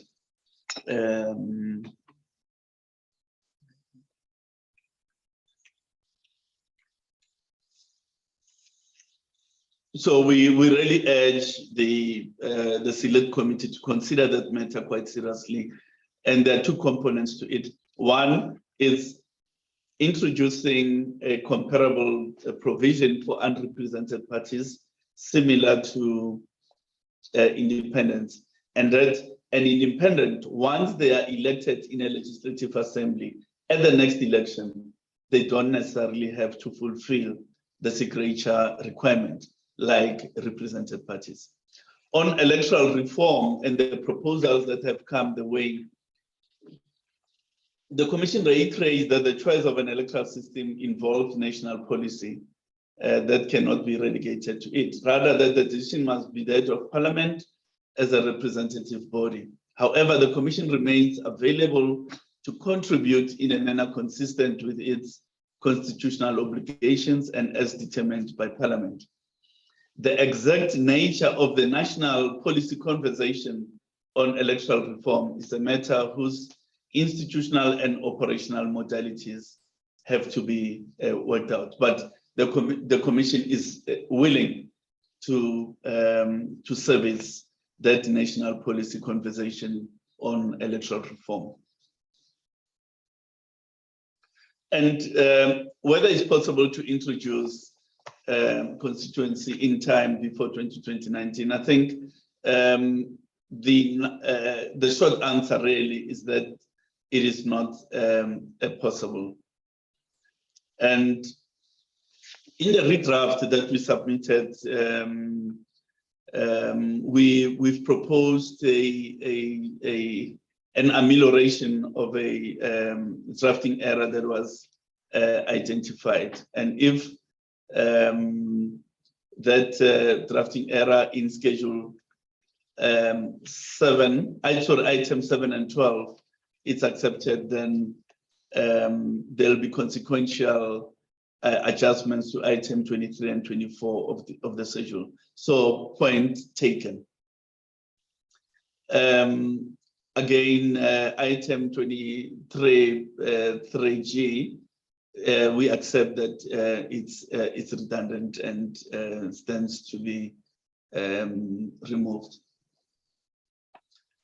Lastly, in conclusion, Chairperson, there's no alternative system that has been advanced that provides a more proportional outcome than that articulated in the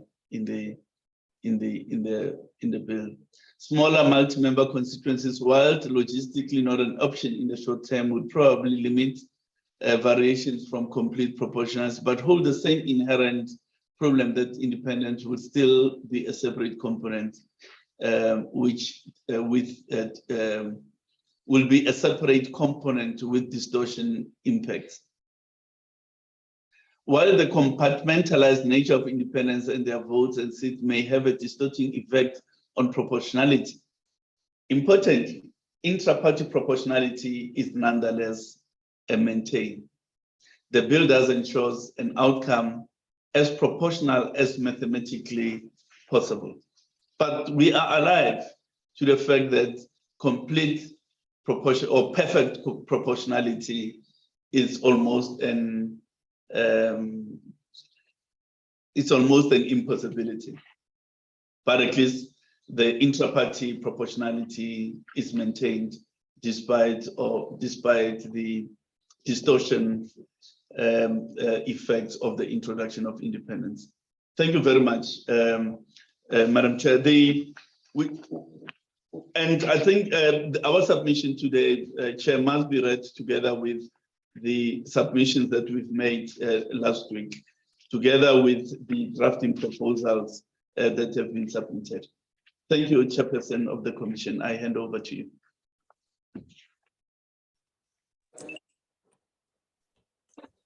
Chair of the session, that's our presentation. Thank you very much. We will take questions as may be necessary. Thank you. No, thank you very much, Chairperson of the Independent Electoral Commission and the CEO for your presentations. And I must also confirm that the 7 annexures or models were sent to the committee, and we do have those.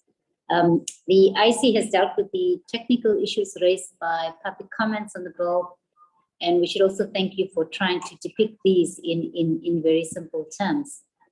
That being said, honorable members, we will prepare then for the next presentation, which is from the Parliamentary Legal Services. They will be dealing with the legal issues that were raised in the public submissions that were made to us as a committee. But once again, I would give you another 5-minute breather or leg stretch or whatever it is that you need to do in those 5 minutes. And then we'll convene. It's now 11:10 at 11:15. We'll continue. Please do not log off the platform. Thank you.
Let me also welcome Mr. Njikela, who I see is on the platform and who was unable to join us in a previous engagement as he was not well. Welcome, Mr. Njikela, and over to you to take us through. Good morning, Chairperson. Good morning, honorable members. My name is Tilana Halley. I am a legal advisor at the Parliamentary Constitutional Legal Services Office. With me is Ms. Daksha Kassan, who is also a legal advisor.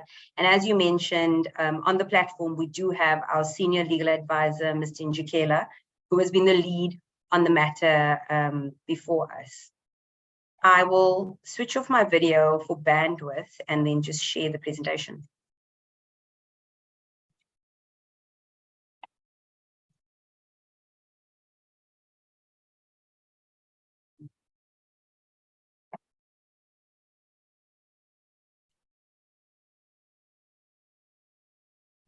By way of introduction, we'd like to state on the onset that the Chief Legal Services Office has considered the written submissions received and has extracted the legal and constitutional issues herein.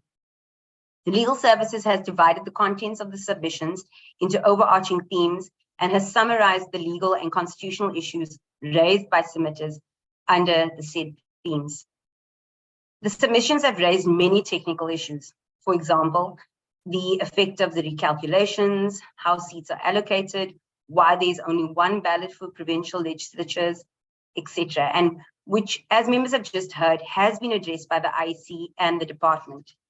The purpose of this presentation is therefore limited to addressing certain legal issues. Definitions. The first legal aspect is that of definitions, which can be found in clause 1 of the bill. There are 5 issues raised by submitters. We will deal with each issue separately. The first issue is that many submitters argued that person should be defined as a citizen as per the CC judgment of New Nation.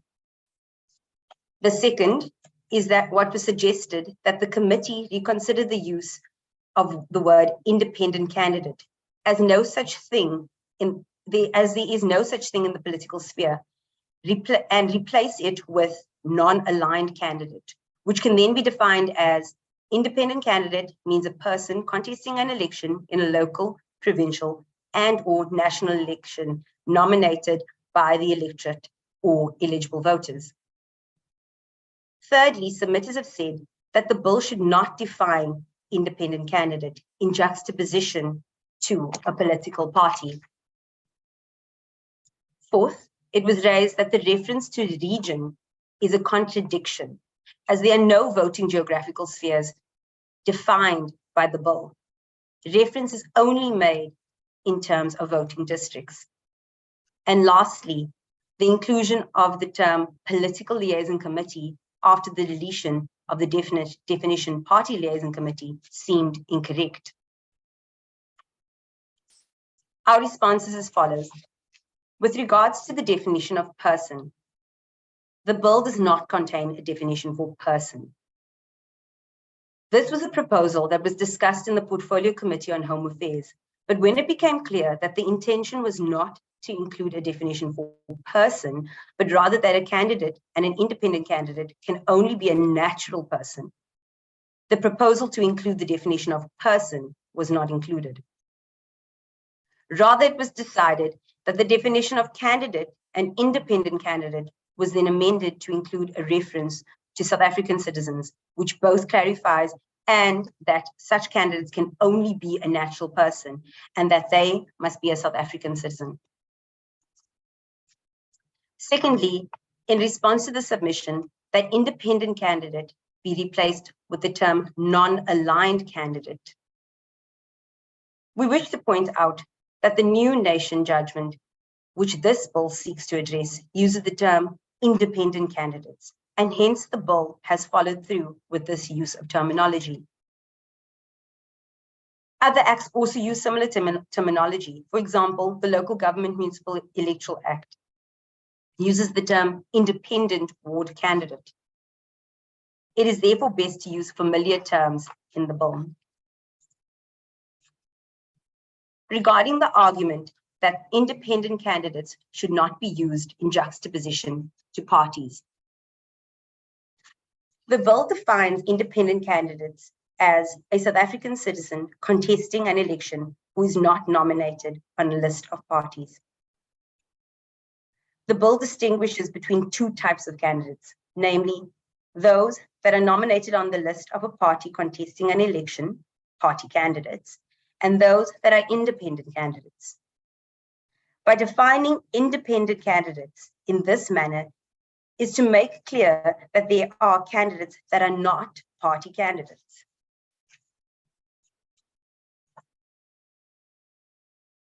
The definition of region is contradictory. In response to this, we have said as follows. The bill defines region as meaning a territorial area of province. It must be noted that the term region is currently defined as is in Schedule 1A of the Electoral Act. The term region is defined for the purposes of allocating regional seats in the National Assembly. These seats would either be filled by a party candidate or an independent candidate as per the bill. According to the bill, the provincial area would serve as a region or a constituency. Parties would be required to submit regional lists, which is defined as meaning a list of candidates in respect of a region prepared by a party for an election of the National Assembly to reflect that party's order of preference of candidates in respect of an allocation of the regional seats in respect of each region. Item 2 of Schedule 1A provides that the Commission must prepare a list of independent candidates contesting an election of the National Assembly in each region in accordance with the Act. Therefore, it is our opinion that the definition for region is not contradictory. Lastly, regarding the submission relating to the definitions clause of the bill, submitters argued that the bill deletes party liaison committee and inserts political liaison committee after a deleted definition. We argue that it may appear to be incorrect, but this is how it's done as per drafting conventions in the bill, which are amending a principal act. In this case, the Electoral Act. It is done to show exactly where the definition will be inserted into the Principal Act in alphabetical order. Also, the consolidated version of the Act, which incorporates the amendments, will still show the deleted definition with the note saying which Act has deleted the definition. This assists in keeping track of all the amendments made to the Principal Act.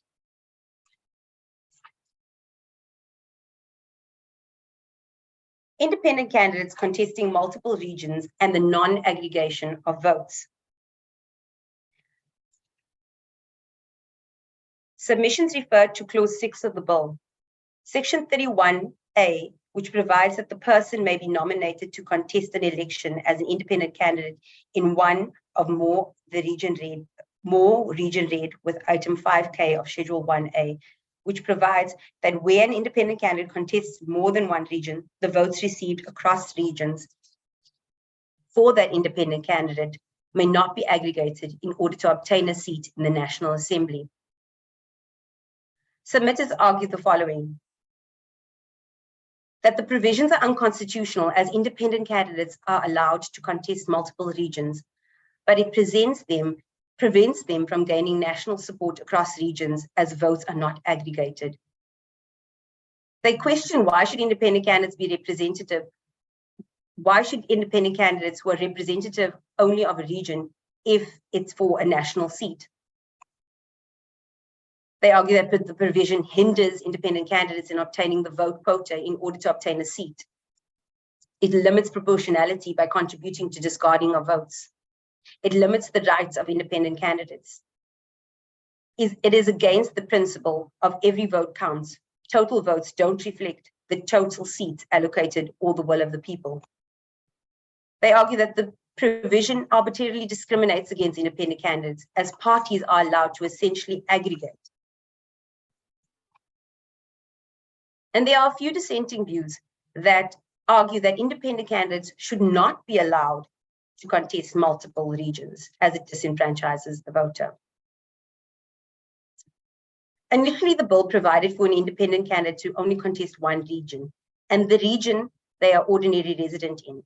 And we have heard from the department regarding the developments in the PC on Home Affairs and the decisions regarding how or allowing independent candidates to contest more than one region came about. So for the sake of brevity, I will not repeat this detail. However, Section 31A1 of the bill was therefore amended to allow independent candidates to contest more than one region, but only be elected to one seat in the National Assembly. As a further requirement was that where an independent candidate contested more than one region, the votes across regions for that independent candidate may not be aggregated. This could arguably be interpreted as infringing upon Section 19(3) of the Constitution, in that it prevents an independent candidate from standing for public office, and that any such infringement or limitation of such right could require a rational connection to a legitimate government purpose, or it could be deemed unconstitutional. As you've heard the IEC explain, an independent candidate contests a seat in the National Assembly via a region. There are 9 regional elections. Each region will have its own quota for obtaining a seat. A seat quota for independent candidates and party candidates are determined only by votes cast in that region, i.e., the quota is calculated with all valid votes in the region divided by 200 seats, the regional seats plus 1. Therefore, votes from other regions may not be used to influence the outcome in a different multi-member constituency or region, as it will distort the calculations. Deposits. Submissions pertaining to deposits refer to Clause 6, Section 31B, 3B, and 31B6, which prescribes that nominations for independent candidates should be accompanied by deposits equal to a prescribed amount, which is less than an independent candidate is contesting in a provincial legislature seat. And further, for a National Assembly seat, it must be less than the deposits paid by registered parties. Submitters argued that we should do away with deposits as they are gates for corruption. There were, however, 2 divergent views. One, stating that deposits for independent candidates should be same as that paid by parties, as independent candidates are going to be in the same parliament or provincial legislature as parties. And the second view stating that it was unfair for independent candidates to pay the same deposits as political parties. Our response is as follows. The bill allows for the IEC to prescribe the amount of the deposits to be paid by independent candidates, and also provides that the amount to be deposited by an independent candidate contesting an election of a provincial legislature must be less than the amount for contesting national legislation, and therefore is in line with Section 27(3)(a) of the Electoral Act, which provides that the Commission may prescribe the amount of the deposit that must be paid by the registered party. Section 27(3)(b) of the Electoral Act then states that the amount to be deposited by the registered party contesting an election of a provincial legislature must be less than the amount for contesting an election in the National Assembly. Similarly, in the local government elections, deposits for parties and independent candidates are prescribed by the IEC. And this can be found in Section 14(1)(b) and Section 2(d) of the Local Government Municipal Electoral Act. Furthermore, our courts have also pronounced on the issue. In EFF versus the Electoral Commission, the court confirmed the legitimacy of the deposits as a requirement to participate in elections. Further, in African Christian Democratic Party versus the Electoral Commission, the court confirmed that deposits evidence the seriousness of a party's intention in contesting elections, and that such participation is not frivolous. The signature requirement. Submissions refer to Clause 6 of the bill, which is Section 31B(3)(a), which provides that an independent candidate must submit signatures of voters supporting his or her candidature, totaling in 20% of the quota of the votes for the seat in the previous comparable election. Submitters argued that independent candidates essentially will be required to submit 18,000 signatures, but parties are only required to submit 1,000 signatures. This is in terms of the Electoral Commission regulations. The length of ballot papers should not be a justification to create barriers of entry for independent candidates. And the provision violates Section 19(3)(b) of the Constitution. The Minister has explained the background and history in obtaining the 20% signature, so I won't repeat that here. But in terms of Richter versus Minister of Home Affairs, it was held that the electoral law must aim at enfranchisement and should not unduly restrict the rights of citizens to vote and stand for elections. Although a signature requirement may be necessary to determine the seriousness of an independent candidate to contest an election and to avoid a lengthy ballot paper, it should not be a barrier to stand for elections, and the number of signatures should be reasonable. It is acknowledged that there is a disparity between independent candidates and parties regarding the requirement for signatures. However, proposals have now been put forward to this committee to address the issue of the signature requirement and independent candidates. And these proposals are the insertion to Section 27 of the Principal Act in order to provide the registered parties who are not represented in a legislative body should also provide an indication for support in the form of signatures, names and ID numbers of registered voters totaling at 20% of the quota for a seat in the previous election, similarly to the requirement of independent candidates.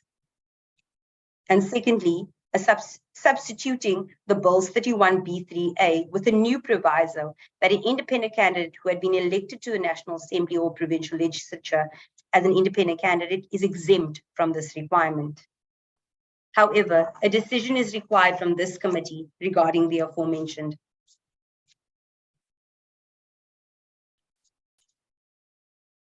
Regional seats versus compensatory seats.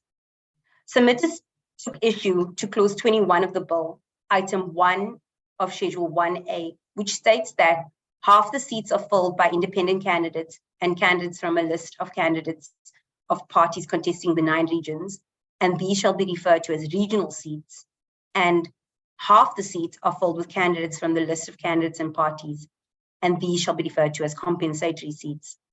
Submitters argued that the parties have an additional 200 seats and it gives parties an unfair advantage over independent candidates. The clause affects the seat allocation system as the quota to obtain seats for parties uses the full 400 in the National Assembly, whereas independent candidates quota only uses 200 regional seats. There is no such differentiation in the provincial legislature. Some propose 300 regional seats and 100 PR seats. Some argue that compensatory seats violates proportionality as independent candidates are not taken into account. We wish to submit that the purpose behind the compensatory seat allocation system is to correct the disproportionality in representation in the results of an election. The purpose is to make up the imbalances in the results of plurality or a majority voting system. Section 46(1) of the Constitution does not provide for a detailed mechanism in which the electoral system of South Africa must be constructed, but provides for a guideline, including that the electoral system must result in general proportional representation. Although proportional representation is not exclusively limited to political parties, it is practically difficult to provide for proportional representation with independent candidates only holding 1 seat, even though they may indeed receive more votes than a party. As we understand from the deliberations to date, allowing independent candidates to contest compensatory proportional representation seats would distort the proportional representation requirement and also run the risk of the National Assembly seats not being filled. Furthermore, the committee has received a detailed opinion from the Department's Counsel, who has indicated that reserving half the seats as compensatory seats is constitutionally permissible and rational.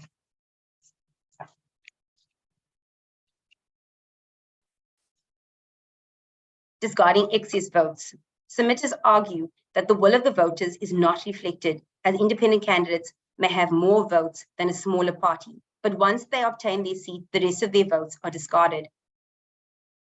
Options to introduce a single transferable vote was suggested, and some argue that the contesting more than one region increases the possibility of wasted votes and distorts proportional representation. We respond as follows.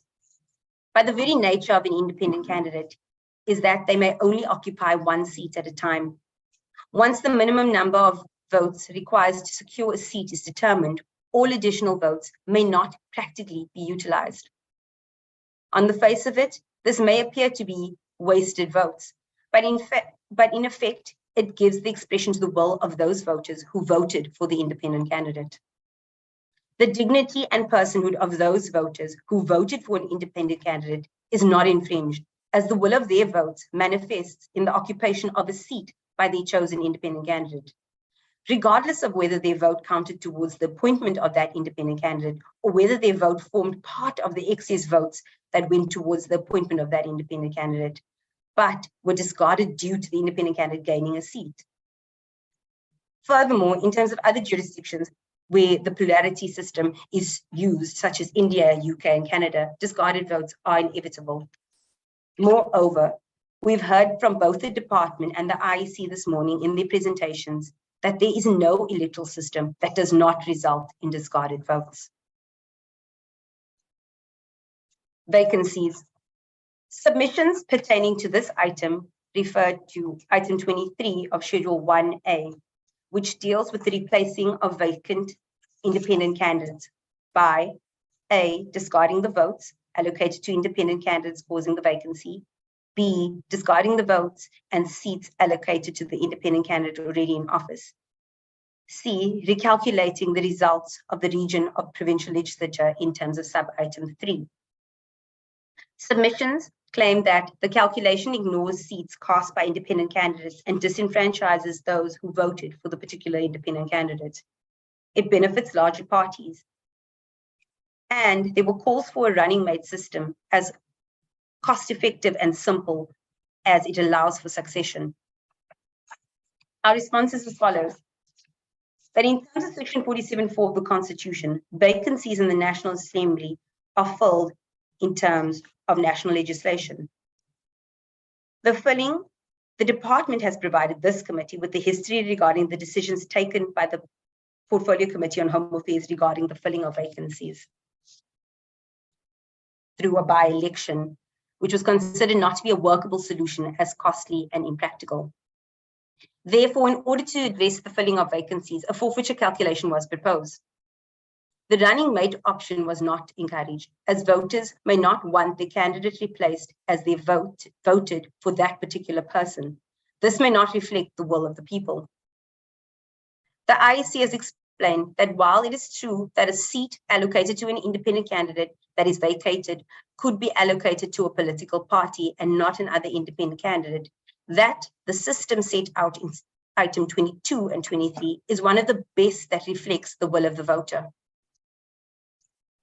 However, more recently, the IEC has suggested to this committee that item 23.3 A, F, and G, and 24C requires an amendment, as the vacancy calculation should not reference the forfeiture calculation of items 7 and 12, but should rather reference item 24, which speaks to the recalculation. A decision would need to be made regarding this proposal. And finally, the recall of members and public representatives. There were a number of submitters who were of the opinion that one of the major shortcomings in the Electoral Act and the bill was that South African public does not have a right to recall public representatives. Our response is that Section 47(3) and Section 106(3) of the Constitution specifically sets out the circumstances as to when a person loses membership of the National Assembly and the provincial legislatures, respectively. These circumstances are when such a person ceases to be eligible as per Section 47(1) and Section 106(1), when he or she is absent from the National Assembly or provincial legislature without permission in the circumstances for which the rules and orders of that National Assembly and provincial legislature prescribes loss of membership, or he or she ceases to be a member of the party that has nominated that person as a member of the National Assembly or provincial legislature. These constitutional provisions provide a closed list of circumstances under which a member can lose membership of a respected legislature. These provisions also do not provide that national legislation may provide for other circumstances as to how members may lose membership. In order to provide for the bill to provide that a public may recall its representatives from either the NA or the PL, it is submitted that a constitutional amendment would be required. It is therefore submitted that this bill cannot provide for the recall of membership. And now for a way forward. As we've heard this morning, there are new amendments that are being proposed by the department and the IC, which requires consideration and decisions by the committee. However, we wish to reiterate that the Constitutional Court deadline by which the bill must be passed is the 10th of December, and any additional amendments would need to go back to the Portfolio Committee on Home Affairs for consideration, as this could possibly impact on the deadline not being met. At this juncture, I'd like to hand over to my esteemed colleague, Mr. Njikela, who would like to conclude on this matter.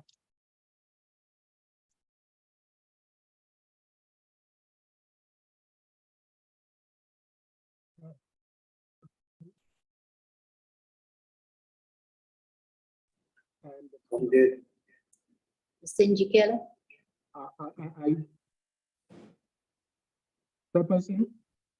You're very soft. I don't know if it's just my connection, but we can't hear you very clearly. Chair, as my colleague has just indicated and laid the foundation for what I'm about to propose. And Chair, I start with the last point she made, that the deadline for Parliament to pass this bill is the 10th of December, which is less than a month from now. And again, Chairperson, I reiterate what my colleague has said. There are proposals that have been made by the IEC in their presentation of the plan.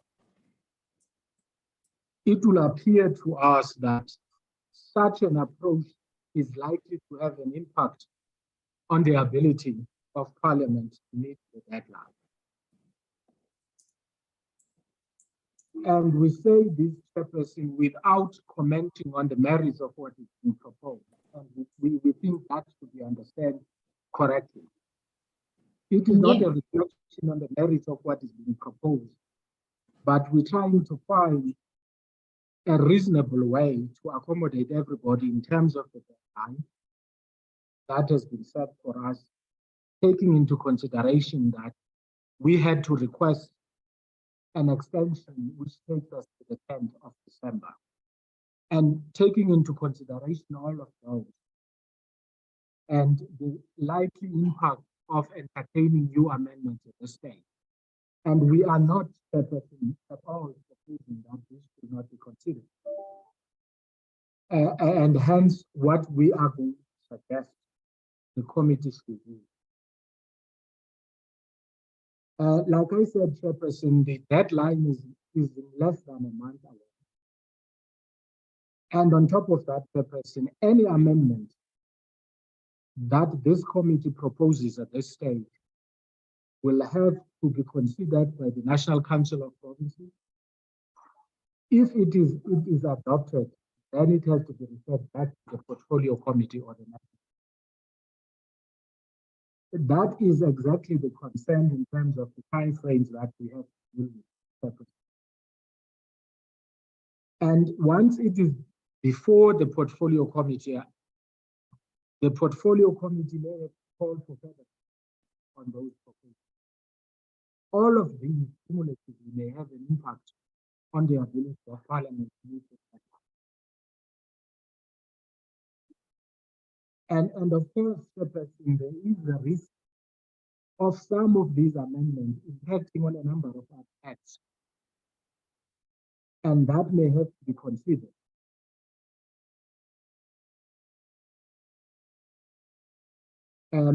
For that reason, Chairperson, we would like to make a very strategic suggestion to the committee in terms of how it deals with the amendment as of this stage.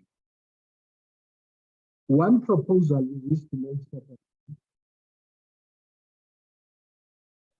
is that the number of acts, and we're referring here to the political party funding act, we are referring to the financial management of parliament and provincial legislature. We are referring to Electronic Communications Act, and of course, the Electoral Commission Act. And for that reason, Chairperson, excuse me, Chairperson of the session, it is hard to follow Mr. Njigela. I don't know if it's my connection. No, it's not you alone. No, I think it's me as well. I just thought it might be my network. But I think, okay, it seems, Mr. Njikela, we're having difficulty in hearing what your proposals are or your strategic suggestions are to the committee. I'm not sure if there is another way that you can submit this to the committee, or maybe just try once again to see if we can hear you.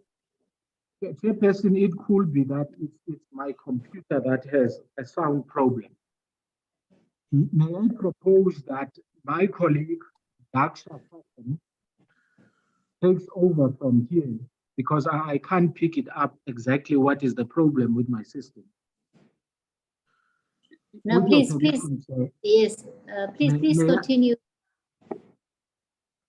Daksha?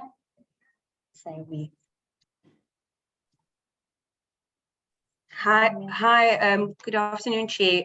We will discuss it with Mr. Njikela, and then we will provide options to the committee in writing with regards to the strategic options available to the committee, if that is okay with the committee.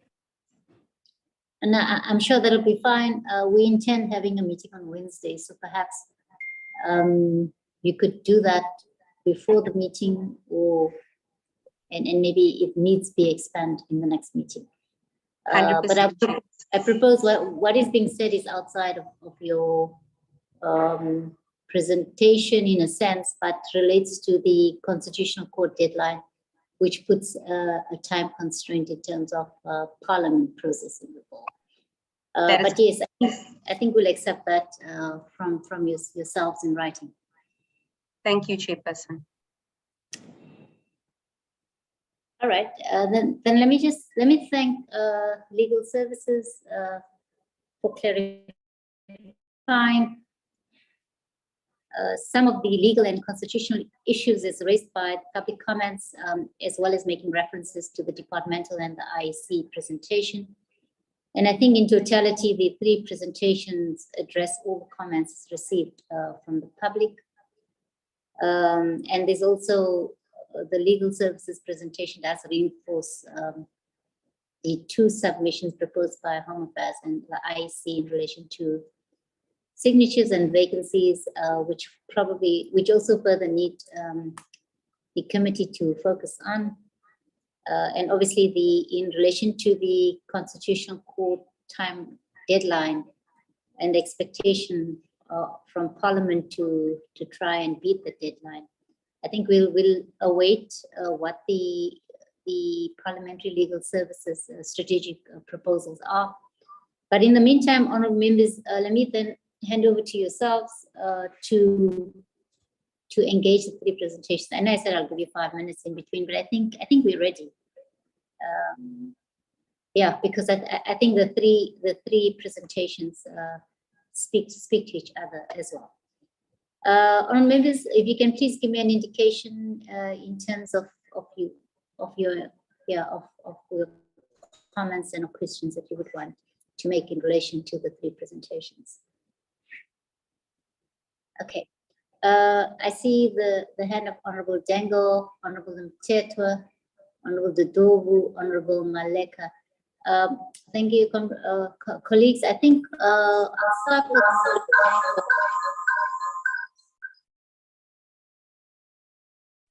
apologies for that. I'm in the same room. Apologies. We actually in the same room, so I'm going to mute myself so that Honorable Dengo can take the platform. Thank you, Chairperson. Chairperson, I wish to address two matters. Chairperson, I wish to address two matters. Okay. The one is the fairness in the allocation of seats in the NA and provincial legislatures. The matter of fairness in allocation of seats for independents in the National Assembly and provincial legislatures has arisen. The notion of reserving 200 seats for political parties in the National Assembly excludes independent candidates. Constitutionally, our electoral system is based on proportionality and is designed in its architecture to accommodate this. The entry of independent candidates in such a system, therefore, has to be accompanied, if not in a matter of doing away with proportionality, it is a matter of balancing proportional representation with independent candidates. Therefore, it is a consideration for reserving the 200 seats in the NA for political parties allocated proportionately. In this way, there can be a combination of party lists and independents.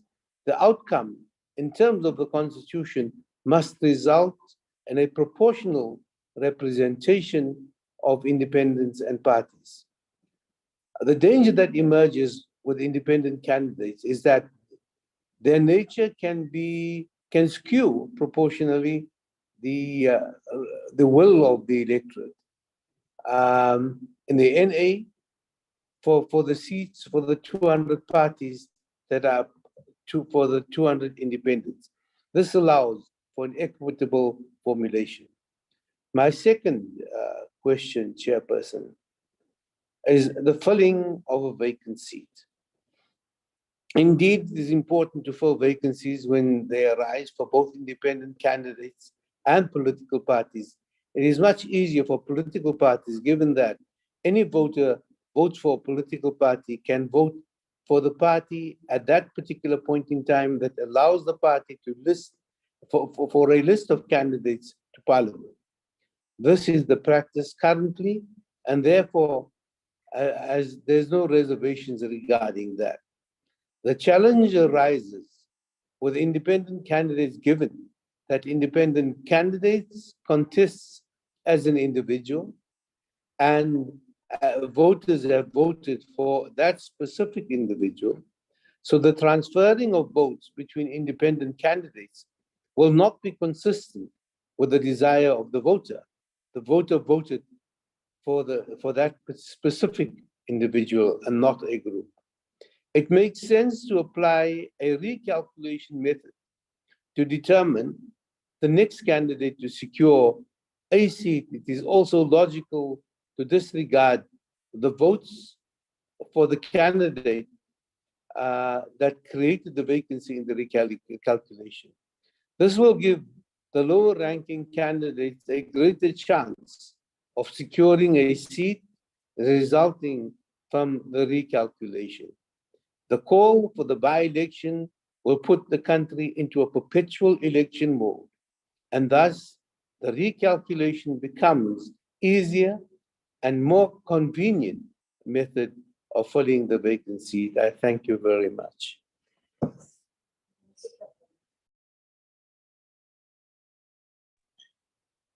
Thank you very much, Honorable Dengo, for those comments. Honorable Mtetwa.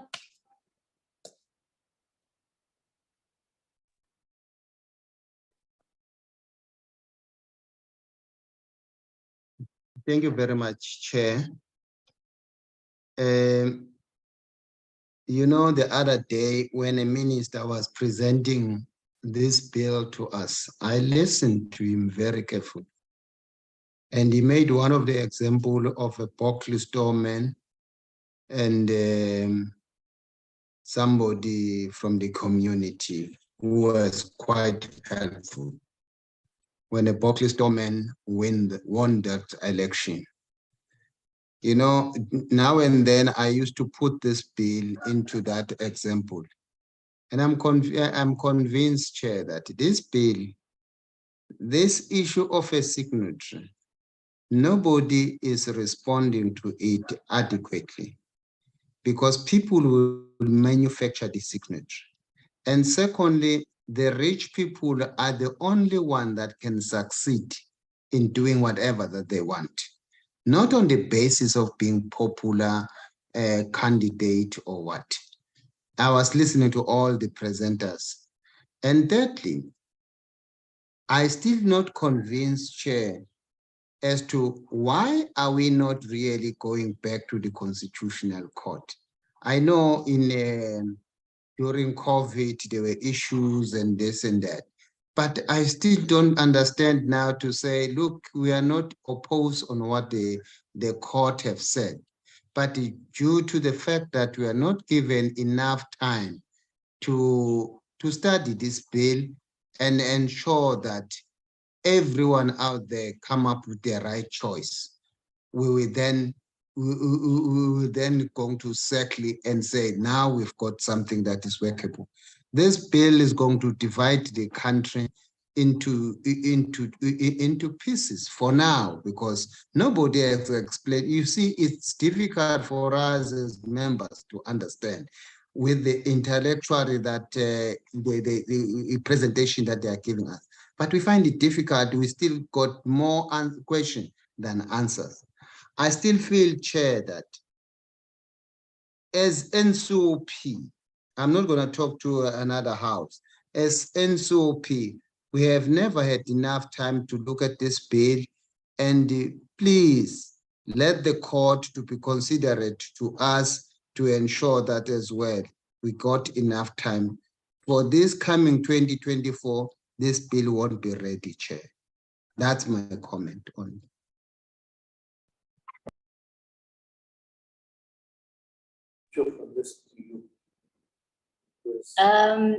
Thank you, Honorable Chair, Honorable Zidovu.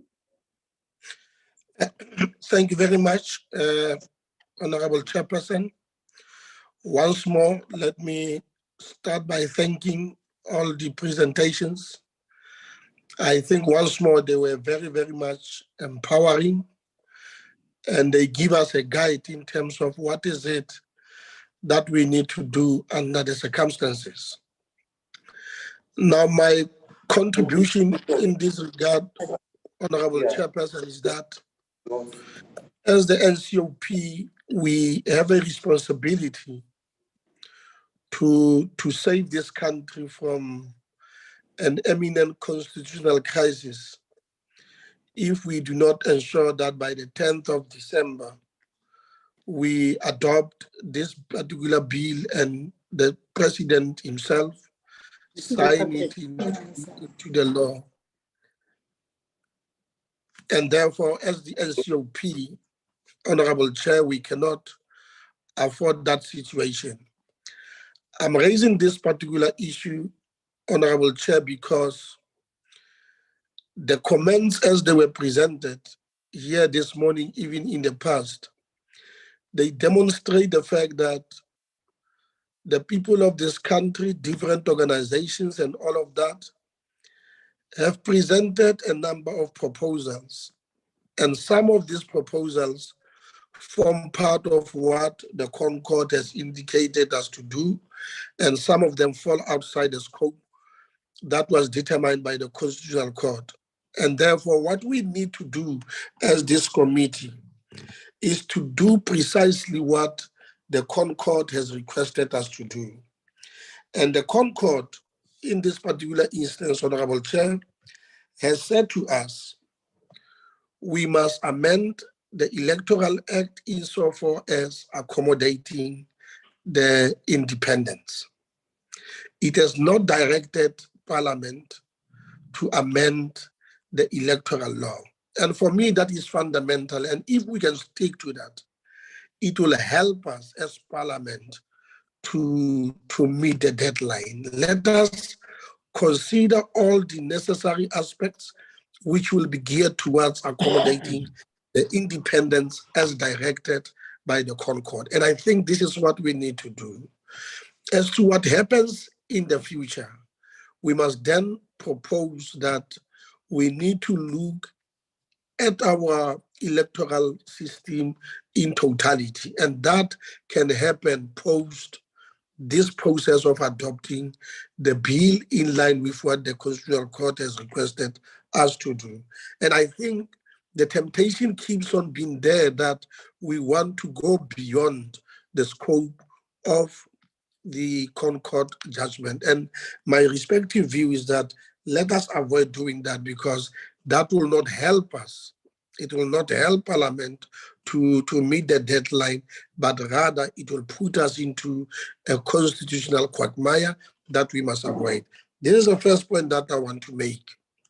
But the second point relates to the fact that those who propose the constituency-based model are saying that they want to enforce accountability. Who said that the current system doesn't, with all its checks and balances, doesn't afford accountability? And for me, in all the experiences that are there globally, you cannot say that this constituency-based system is the best to an extent that it enforces accountability at the expense of other electoral systems. That argument is neither here nor there. Now, my appeal, Honorable Chairperson, is that let us do what the Concord has requested us to do. And the 7 points which were presented to us today, whether it is with regard to the vacancies, it is with regard to the 200 model in terms of the complementary seats and the regional seats, fairly accommodate what the Constitutional Court requires us to do. And that also includes the fact that we ensure that independent candidates contest in more than one region. As it was pointed out to us, initially it was proposed that independents can only contest in one region, but for now it accommodates independents in all the regions. And for me, it goes a long way in terms of addressing this particular issue. And the other issue with regard to the signature requirements, I think the proposal that is on the table is that the 20% must apply to both new political parties as well as independents. In that way, it is fair to the independents themselves. In general, Honorable Chair, what I'm trying to say is that it is inevitable that the bill, as it currently stands, it requires certain amendments from us that we must recommend to the House, and we have identified those particular areas, and this is what we must do. But going forward in the future, we must then insert, as it is proposed in this submission, that we need a committee of experts.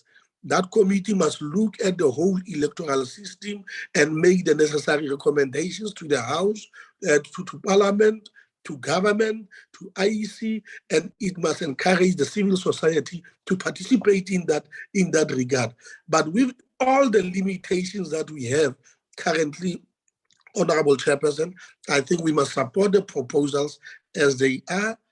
And in addition to that, we must fast track this particular process because, as I pointed out, inevitably it will have to go back to the National Assembly to look at those particular areas that we have inserted, and therefore we move this particular process as expeditiously as possible to ensure that we meet the deadlines. And for me, this is doable if we can just stick to what the Constitutional Court has requested us to do, namely that include the independents, and it has not directed us to come with a new electoral system. And for me, that is the crux of the matter.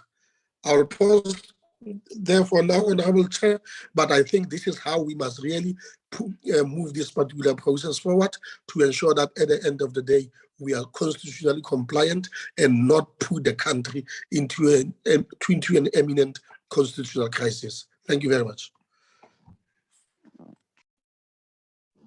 Thank you very much, Honorable Dodovu. Honorable, I see Honorable Maleka.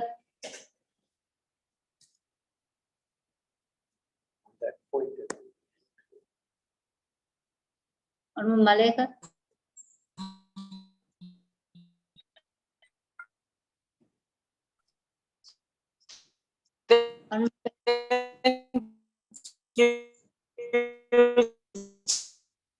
Maleka, I think your signal is not.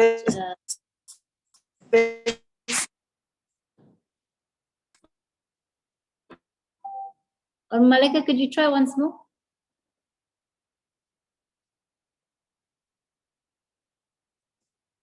Okay. Perhaps let me then move on to Honorable Suleku.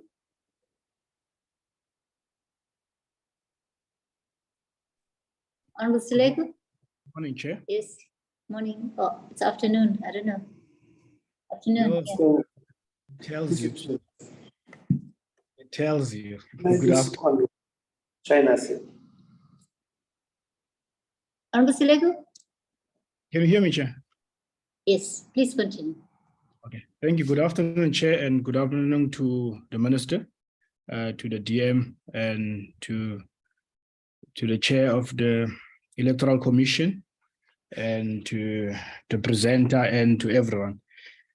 Chair, I am not going to dwell in terms of my views without having read what the legal advisor from the senior legal advisor from Parliament is going to suggest us to bypass the issue of the deadline.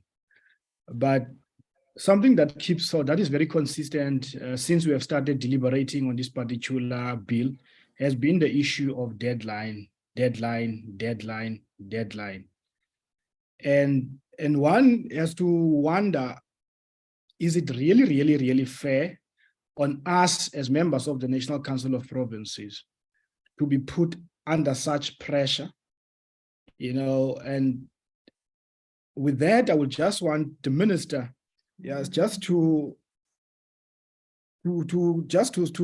share with us in terms of public participation, how long have they dealt with this particular bill as the members of the National Assembly? I just need them to, the Department of Home Affairs, just to tell us as the members of the NCOP and the country as a whole, how long did they had as the NA in terms of public participation to solicit views, and make amendments there and reconsider? How long of a time were they granted, or how long time did they take? And also, Chair, and I appreciate what the Minister has taken us in terms of 1996, because in 1996, nobody thought about independents wanting to contest provincial and local and national elections when it came to the terms of signatures. I'm also, grateful to the fact that the percentage started at 50, it went down to 30, and now we are standing at 20. But mine is always about the fairness. Why did they stick to 20? Why didn't they go down and say maybe 5%? 5% of the signatures for independence, because I still feel that it's not fair. Why do I say so? As much as political parties are given as 1,000 signatures, go to the IEC website and you'll find that there are actually political parties that were not even successful on national election to get even 1,000 votes. It was not even possible for them to get 1,000 votes. So the issue of fairness, one has to look at both sides and also consider history and consider election results, because there is no guarantee that you need to get so many signatures to be able to get to be regarded as a person that can stand for public office. And also, Chair, one would appreciate the fact that new parties, in terms of the proposed amendment, new parties are also going to comply in terms of the percentage that we would agree on as the committee. I don't have a problem with that. But the issue that I'm more worried about, Chair, is the issue of public participation and the pressure that has been put on us as the members of this particular committee to come, and make decisions. Say, Amban, it's fine, we are happy with it. Chair, I think that's all I'm going to say. I'm not going to elaborate and raise my views and comments in terms of whatever has been proposed, but I just feel that we have been dealt a blow by not being given enough time to come in as a point of order. You made that. Thank you very much, Honorable Seleku. The next member is Honorable Bartlett. Yes, thank you very much, Honorable Chairperson. Sorry for not switching on my video. But Chair, just in respect of the 200 regional seats in question 4, is it possible just to give clarity on their seats because we're located across the 9 provinces and regions on a proportional basis. And it's taking into account the number of registered voters for each province. And then on the other one, on the signature requirement, Chair, we believe that there should be a remedy to equalize the requirement for signatures by both independent candidates and new political parties registering to participate in the elections. So will this ensure fairness, Chair? And then therefore, all the dependents and unrepresented parties should prove that a certain percentage of the quota for one seat in the province or region they are contesting. And then, Chair, also to appreciate and say thank you very much on this very informative 3 presentations that we had. Chair, it's not the first time that we engage with these presentations, but I think the views are getting more clear and all of us understands now really what we need to do. And I think everybody who's listening know what to do. So Chair, and I will support all the departments by the comments making all my honorable members by the comments they made, Chair. And also the questions asked. I think our chairperson, Honorable China, covered most of the issues that I wanted to raise. And just to say thank you very much, Chair. We really appreciate the hard work and also you as a steering lady in this presentation and the bills. We really appreciate it. Thanks, Chair. Thank you very much, Honorable Bartlett. Honorable Mikolakis. Thank you very much, Chairperson. Thank you for the inputs received this morning. Chairperson, I just have a few comments and requests, not so much questions. The first one is, Chairperson, the mere fact that I have heard more than once today that a panel will have to be put together at a later stage and reconsider amendments to this bill that we're currently considering is in itself proof that this is a rush job. Now, Chairperson, you and I signed and took an oath binding us firstly to the Constitution, but also serving this country to the best of our abilities. And it is not serving this country or the people by rushing a bill through Parliament in this way. I will not be rushed in doing my job and my duty towards this country, not by any department, by any minister, or quite frankly, by anyone at all. We have a duty to make sure that the bill that goes through this committee is one that's well thought through. And I do think that those members who say that we can't afford to miss a deadline don't quite realize that we also can't afford to have a half-baked bill dictating to the country what their democratically elected parliament should look like for the next 5 years. I mean, it's absolutely ludicrous to think that we can rush through something that will determine what our democratically elected parliament will look like for the next 5 years, and then to try and say, but we'll come back and we'll fix what we couldn't fix because of a deadline. If it's necessary for us to try to see how the deadline can be extended and what needs to be done in that regard, then we need to start doing that, because if we make amendments to this bill, and we're going to have to make amendments to this bill, it's still going to have to go to the National Assembly as well. That's just my first comment. My second one, Chair, is a request to you that when we start with the deliberations, and I believe the first meeting for that purpose will be on Wednesday this week.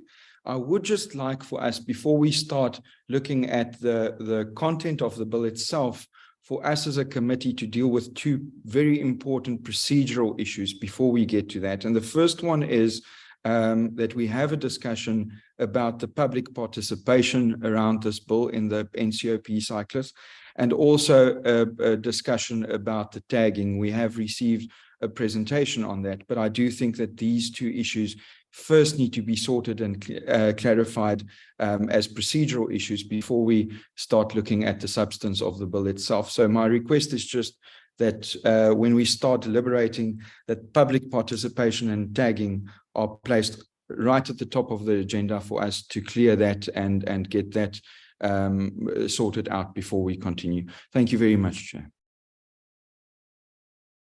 Thank you, Honourable Mikolakis. Honourable Matsamai. Okay, Honourable Matsamai. Thank you, Chairperson. Chairperson, re tshwanelwa ke go etsa ka mo Constitutional Court e re retseng ka teng, e re kopileng go etsa ka teng. Gobane re tlase ga Constitutional Court le Constitution. But re tshwanelwa ke go lebella pele gore ntwe e re etsang a re tshwantse re etse re potlakile o re shebisise gobane ra tseba bone bana di candidate tse di independent tsena di tswa kae gobane di sa batla gore di join di organization tse dingwe tsena. They don't want to be lead, they want to lead. So tshwantse re shebisise pele gore a ntwe ena tshwantse re be monwana o re shebisise pele hantle. Ke a leboga Chairperson. Thank you, Honourable Matsamai. Honourable Dangle.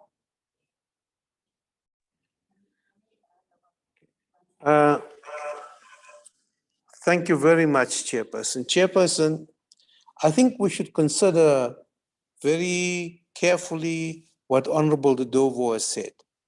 We don't want to plunge the country into a constitutional quagmire or challenges. That we need to look at the passing of this bill with amendments that we will consider and send that back to the National Assembly to consider.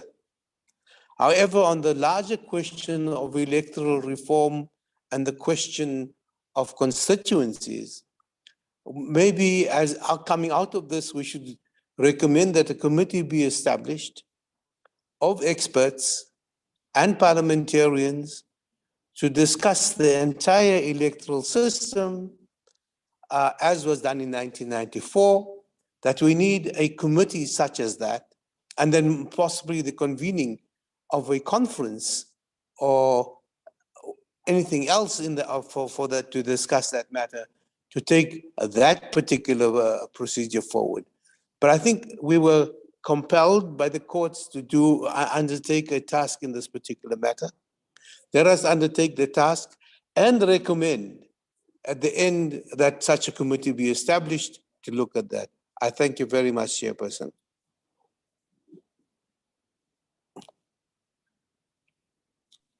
Thank you very much, Honourable Dangle. Honourable Dodovo. Yes, Honourable Chair, Honourable Malika has just sent me a message on the question that she wanted to ask. And if you allow me, let me just ask that question on her behalf. She's saying that it is inevitable that there will be the so-called discarded votes or wasted votes in the elections, and that any elections the world over, in any electoral system, you find that situation obtained. And that given that a threshold is required for a seat, it means that some political parties and independent candidates at some point will either have lower votes to secure a seat or have more votes for one seat, but fewer for more than one seat. We agree that there is little that can be done if independent candidate A is required to have say 40,000 votes to get a seat, and the candidate only has 35,000. The vote doesn't reach the required threshold for a seat, and therefore nothing can be done with such votes.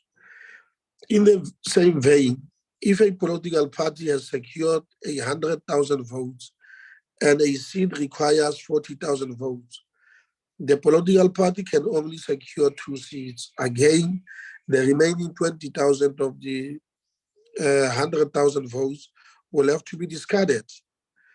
And this is indeed a practice the world over has, and it has been part of our electoral system since 1994. A further example can be in the case of ward councillors. The votes for the ward councillor who lost a ward in the elections are discarded. There is nothing that can be done with such votes. I think this is what she sent me, and the point that she's making is very, very much profound. But in addition to that, Honorable Chair, I want to just make some two reflections. There is no rush in this bill. We acting on the basis of the judgment of the Concord. The Concord was very clear. It gave us 2 point of order. years to finalize this particular matter. Point of order, please. What is the problem? Point of order. Well, I don't understand, because we're having deliberations. If you want to make a point, please raise your hand and make a point. No, but Chair, what I'm trying to say, I don't think it's fair on members to respond to other members in terms of their views, because I've allowed Honorable Dango to respond, and now Honorable Dodov is trying to respond to what Honorable Mikalakis has said, and I think that is not fair. Thank you, Chair. I'm not responding to anything, Honorable Chair. I'm making a contribution based on the 3 presentations that we had. And based on that, issues are cutting across. Issues are cutting across. Yes. All that I'm saying, Honorable Chair, is that we had 2 years given by the Concord to finalize this matter. And bills or matters of this magnitude don't require 2 years. This is about our country that adopted a particular electoral system in 1994. And the imperatives of that judgment say we must correct this within 2 years. And to an extent that the magnitude of this particular matter was great, Parliament had to request an extension of 6 months. And we are here, Honorable Chairperson, we are given that responsibility as representatives of the people to sort out this particular matter. And I'm saying that we cannot undermine the judgment of the Concord, and the deadline is the 10th. And I think within our means, we can achieve that. We have received in the last 3 weeks several presentations about this particular matter.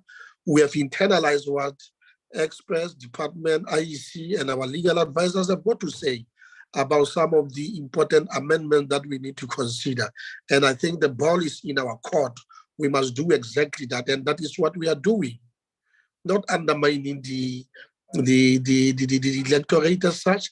And I think we are on course. We need to continue along those particular lines up until we conclude this particular work.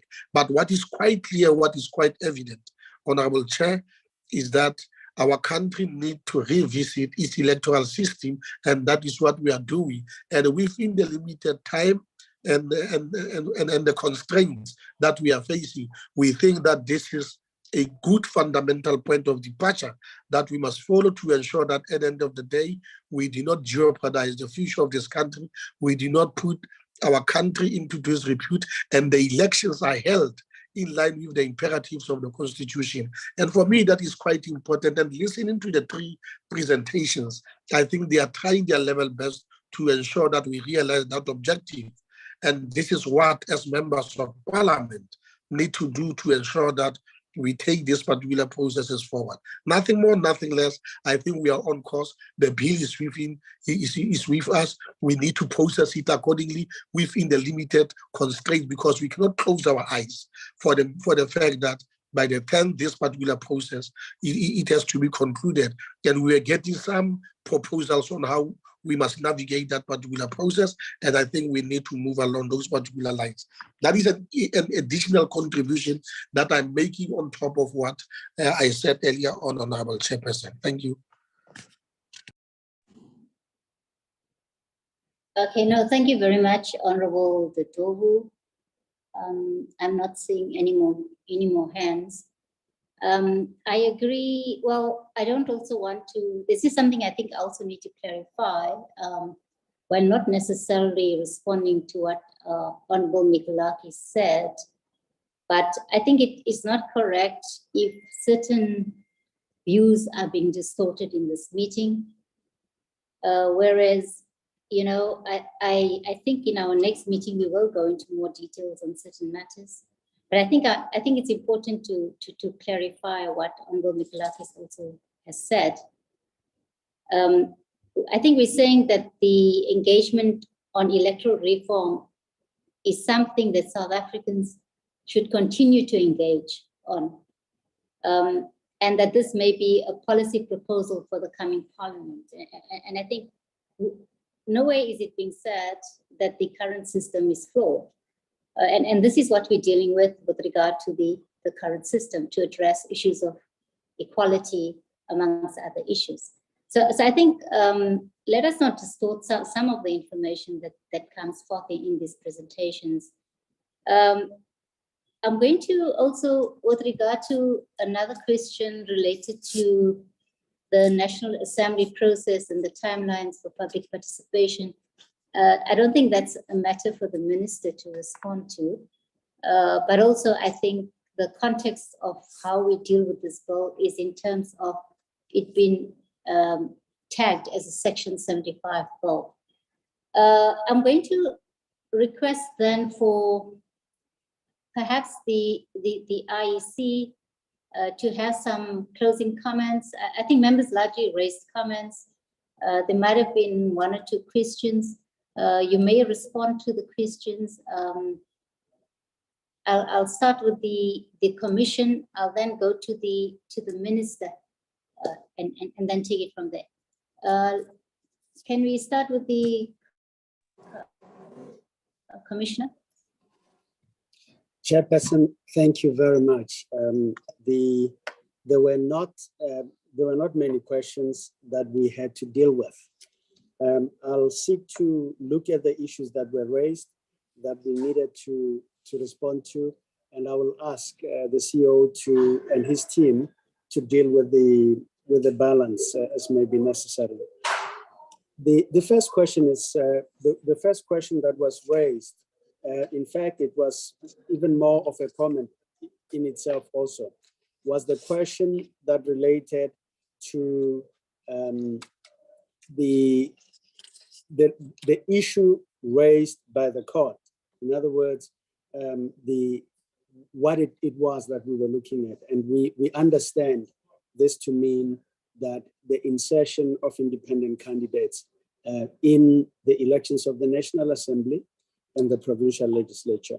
That's really what we understood and are responding to.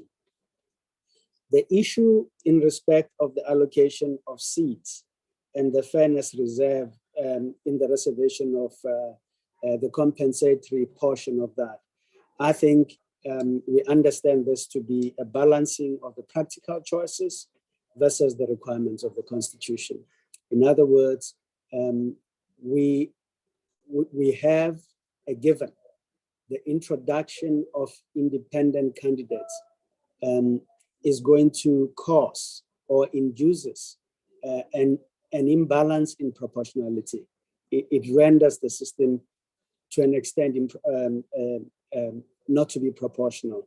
And what we believe we have before us is to then fix, as far as is possible, that in terms of the constitutional requirement, which says we must seek to, in general, have proportionality.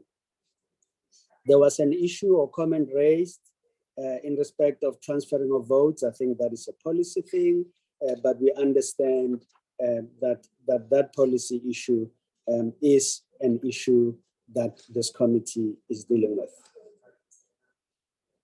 it is unfortunate that we will deal with the strategies to deal with the issue beyond this point.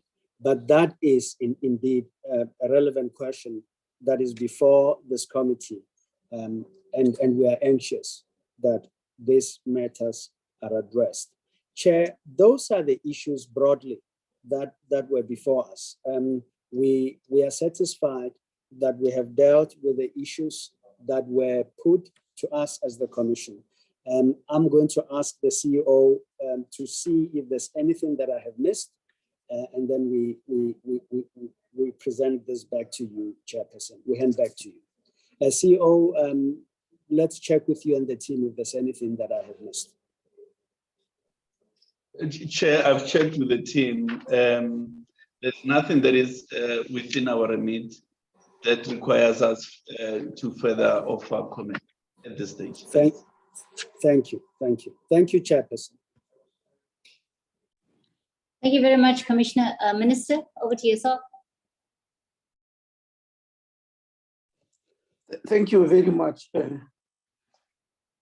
Chairperson. The first issue I want to deal with, Honorable Mthethwa, I seem to have heard him complaining that the issue of signatures was not adequately explained and that he has listened carefully. I don't know whether, Chairperson, because you want honorable members here to make informed decisions, whether we need to explain again why signatures are needed, as they've always been from 1996. Signatures are needed as a qualifying criteria, Chairperson. Firstly, for political parties, because we don't want any person just to wake up and form a political party when there's only one person or two people in that. We want to see the measure of support, and that is indicated by signatures. Now, coming to independence, we don't want anybody just to wake up anywhere and said, I've heard that independents are allowed in Parliament and I want to stand. Then we start developing a ballot paper which has got 1 million names on it. We don't want that. We want some form of seriousness and demonstration of tangible support. That's why signatures are needed. And as I've said, they've been needed from 1996. I do not know why they suddenly will become a problem. The issue here is the equality in the number of signatures that are needed between independents and political parties. And today we are giving you a proposal on how to remedy that. And the IEC has also done the same. Then Mr. Mthethwa is also asking, why don't we go back to the Constitutional Court so that to extend before 2024? Well, it's up to the NCOP to do so. But remember, the National Assembly has already gone to the Constitutional Court that they cannot finish their work within the time given, and they were given 6 months. So it is the right of the NCOP to do so. As to whether the Constitutional Court will agree or not, or as to whether it's a wise move, I'm leaving it to the NCOP. Mr. Selegu, about public participation, that should be the question directed at the National Assembly, not myself. The second question, Mr. Selegu, you are complaining about the number of signatures.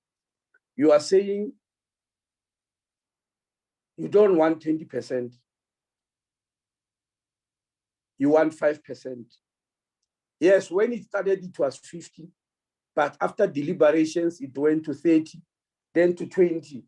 Now you say you want it to go to 5%. I may as well ask, why not 2%? Why not 1%? Why not 0.5%? I'm sure you understand the nature of my question, that if we just keep on throwing numbers around without anybody trying to approximate them to some practical issue, some practical instance, it's quite a big problem. So people thought 20% will be adequate, taking into the number of votes that were needed. I mean, taking on the number of votes that were needed to win a seat in the last election. And we believe it's reasonable. Otherwise, if we keep on playing around with numbers, because the 5% you are choosing is still higher than what political parties are needed to have in order to register a party. So I think the most important here is the equality between what is required in terms of signatures between a political party and an independent, and that will be adequate. Mr. Michalakis, I can see very emotionally and confidently he's saying no one, no one can force him to do a thing in a particular period, neither the minister or whoever. That's what he said. I just want to advise him that he's not correct at all. There is somebody who has got the power to do so, and that is the Constitutional Court or the Constitution, because we are a constitutional democracy where the court has got the last say. So it's wrong to believe that if you are a member of parliament, nobody can force you. You can't be forced by a court of law, and they've done so. We've always been a constitutional democracy from the beginning. And I want to refer Mr. Michalakis to the Hansard. If you get the Hansard and read the speech given by Honorable Buthelezi, Honorable Mr. Buthelezi, when he was the Minister of Home Affairs, when the Immigration Act was debated in 2002. If you check on the Hansard, he says, this bill I'm passing is not the way I wanted it to be, but because there's a Constitutional Court judgment that forces us to pass it at a particular date. In other words, he said, because there's a deadline set by the Constitutional Court judgment, I am forced to finalize and pass it today, but otherwise it's not what I would have liked it to be. So there's always been court cases, and there are many, where the court gives a particular period and say, finish in this particular period. And they've got the power to do so. And it's not only about this bill. You can go to court rulings. There are many times where ministers were instructed by the court to come to ask Parliament to finish something within a particular period. In this case, we're given 24 months. The National Assembly went back to the Constitutional Court to ask them for extension. It was extended by 6 months. And that's what it is. And we've got to work within that. Thank you very much.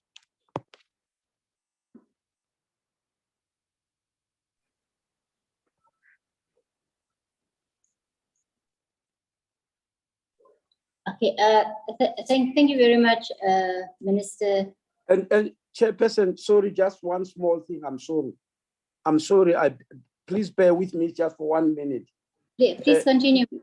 Yes, Mr. Michalakis, the proposal about the panel, and I want to correct. You said the panel to amend the present bill. No, it's not amending the present bill. It's about debating the type of electoral system that South Africa must have. That is the proposal. It's not that is being made. It's not amending the bill here that you may pass. It's about an electoral system, whether the country can continue with this present electoral system or whether it needs constituencies or what type of electoral system is suitable for us. That is the proposal. Thank you. Yeah, thank you very much, Minister, and thank you very much, Commissioner, for those comments and or responses. I think our members broadly, in terms of the 3 presentations that we received from the department, the IC and Parliamentary Legal Services, I think there is agreement. And perhaps let me just pull out, some of those issues that have been raised in the presentation. Chair, my hand is up, Chair. Seleku, do you, okay, please continue, Seleku. Sorry, I thought we were, okay. No, Seleku. thank you, Chair. No, since we are busy with corrections, I just wanted to correct what the minister has said. Honorable Slego did not say I want 5%. Honorable Slego was asking, since you gave us history in terms of where you started, when you were deliberating on this bill, you started at 50%, you went to 30, and then you agreed on 20. So I just wanted more clarity in terms of what has led for you as a department in the National Assembly to arrive at 20%, Dr. Arnold. That's all I was saying. I did not say I want 5%. Thank you very much. Okay, no, thanks for clearing the air, Honorable Seleko. But let me then continue that just in terms of the summary of the key issues that were raised in the presentation, there's the issue of signatures with regard to the equalizing of signatures to ensure the issue of fairness. The other issue was regard to the vacancies in seats. This is to address the comments related to an error in the methods to award a seat left vacant by an independent who had been elected to more than one legislative assembly. And there is a proposed amendment by the IEC to Schedule 1A to address this matter. The third issue is with regard to the independent candidates contesting more than one region. And I think here the department proposed the possible inclusion of a rule governing the seat that seats would be allocated to an independent candidate in the event that they receive a seat in more than one region. And also there's submissions with regard to broader electoral reform post the 2024 elections. And I think these are matters for further discussion by the committee. The other issue raised in terms of the discussions here is with regard to procedural matters. The issue with regard to tagging, anyway, I thought we had discussed it in our previous meeting, but if members still want to put that on to still discuss it, I mean, that should not be a problem. And I think with regard to public participation as well, I know this is not the first contentious bill in the public domain that we're dealing with in terms of the bill also being tagged as a Section 75, but I think it's also a matter we can deal with in the next meeting. I think with regard to the timeline to deal with the processing of the bill, there are sentiments that we can expeditiously deal with the matter. But I think the legal section is also ready to make some kind of proposal around a strategic approach in relation to the Constitutional Court deadline. And I think that they said that they will do that in writing. And as I've said earlier, this is also a matter that we will deal with in our next meeting.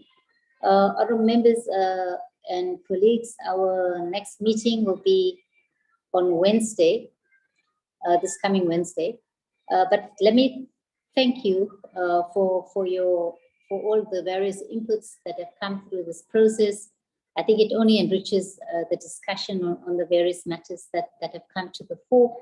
And we will then continue this discussion in our next meeting. And with that said, this meeting is declared closed and we'll continue on Wednesday. Thank you very much. Thank you, Chairperson. Thank you, Chair.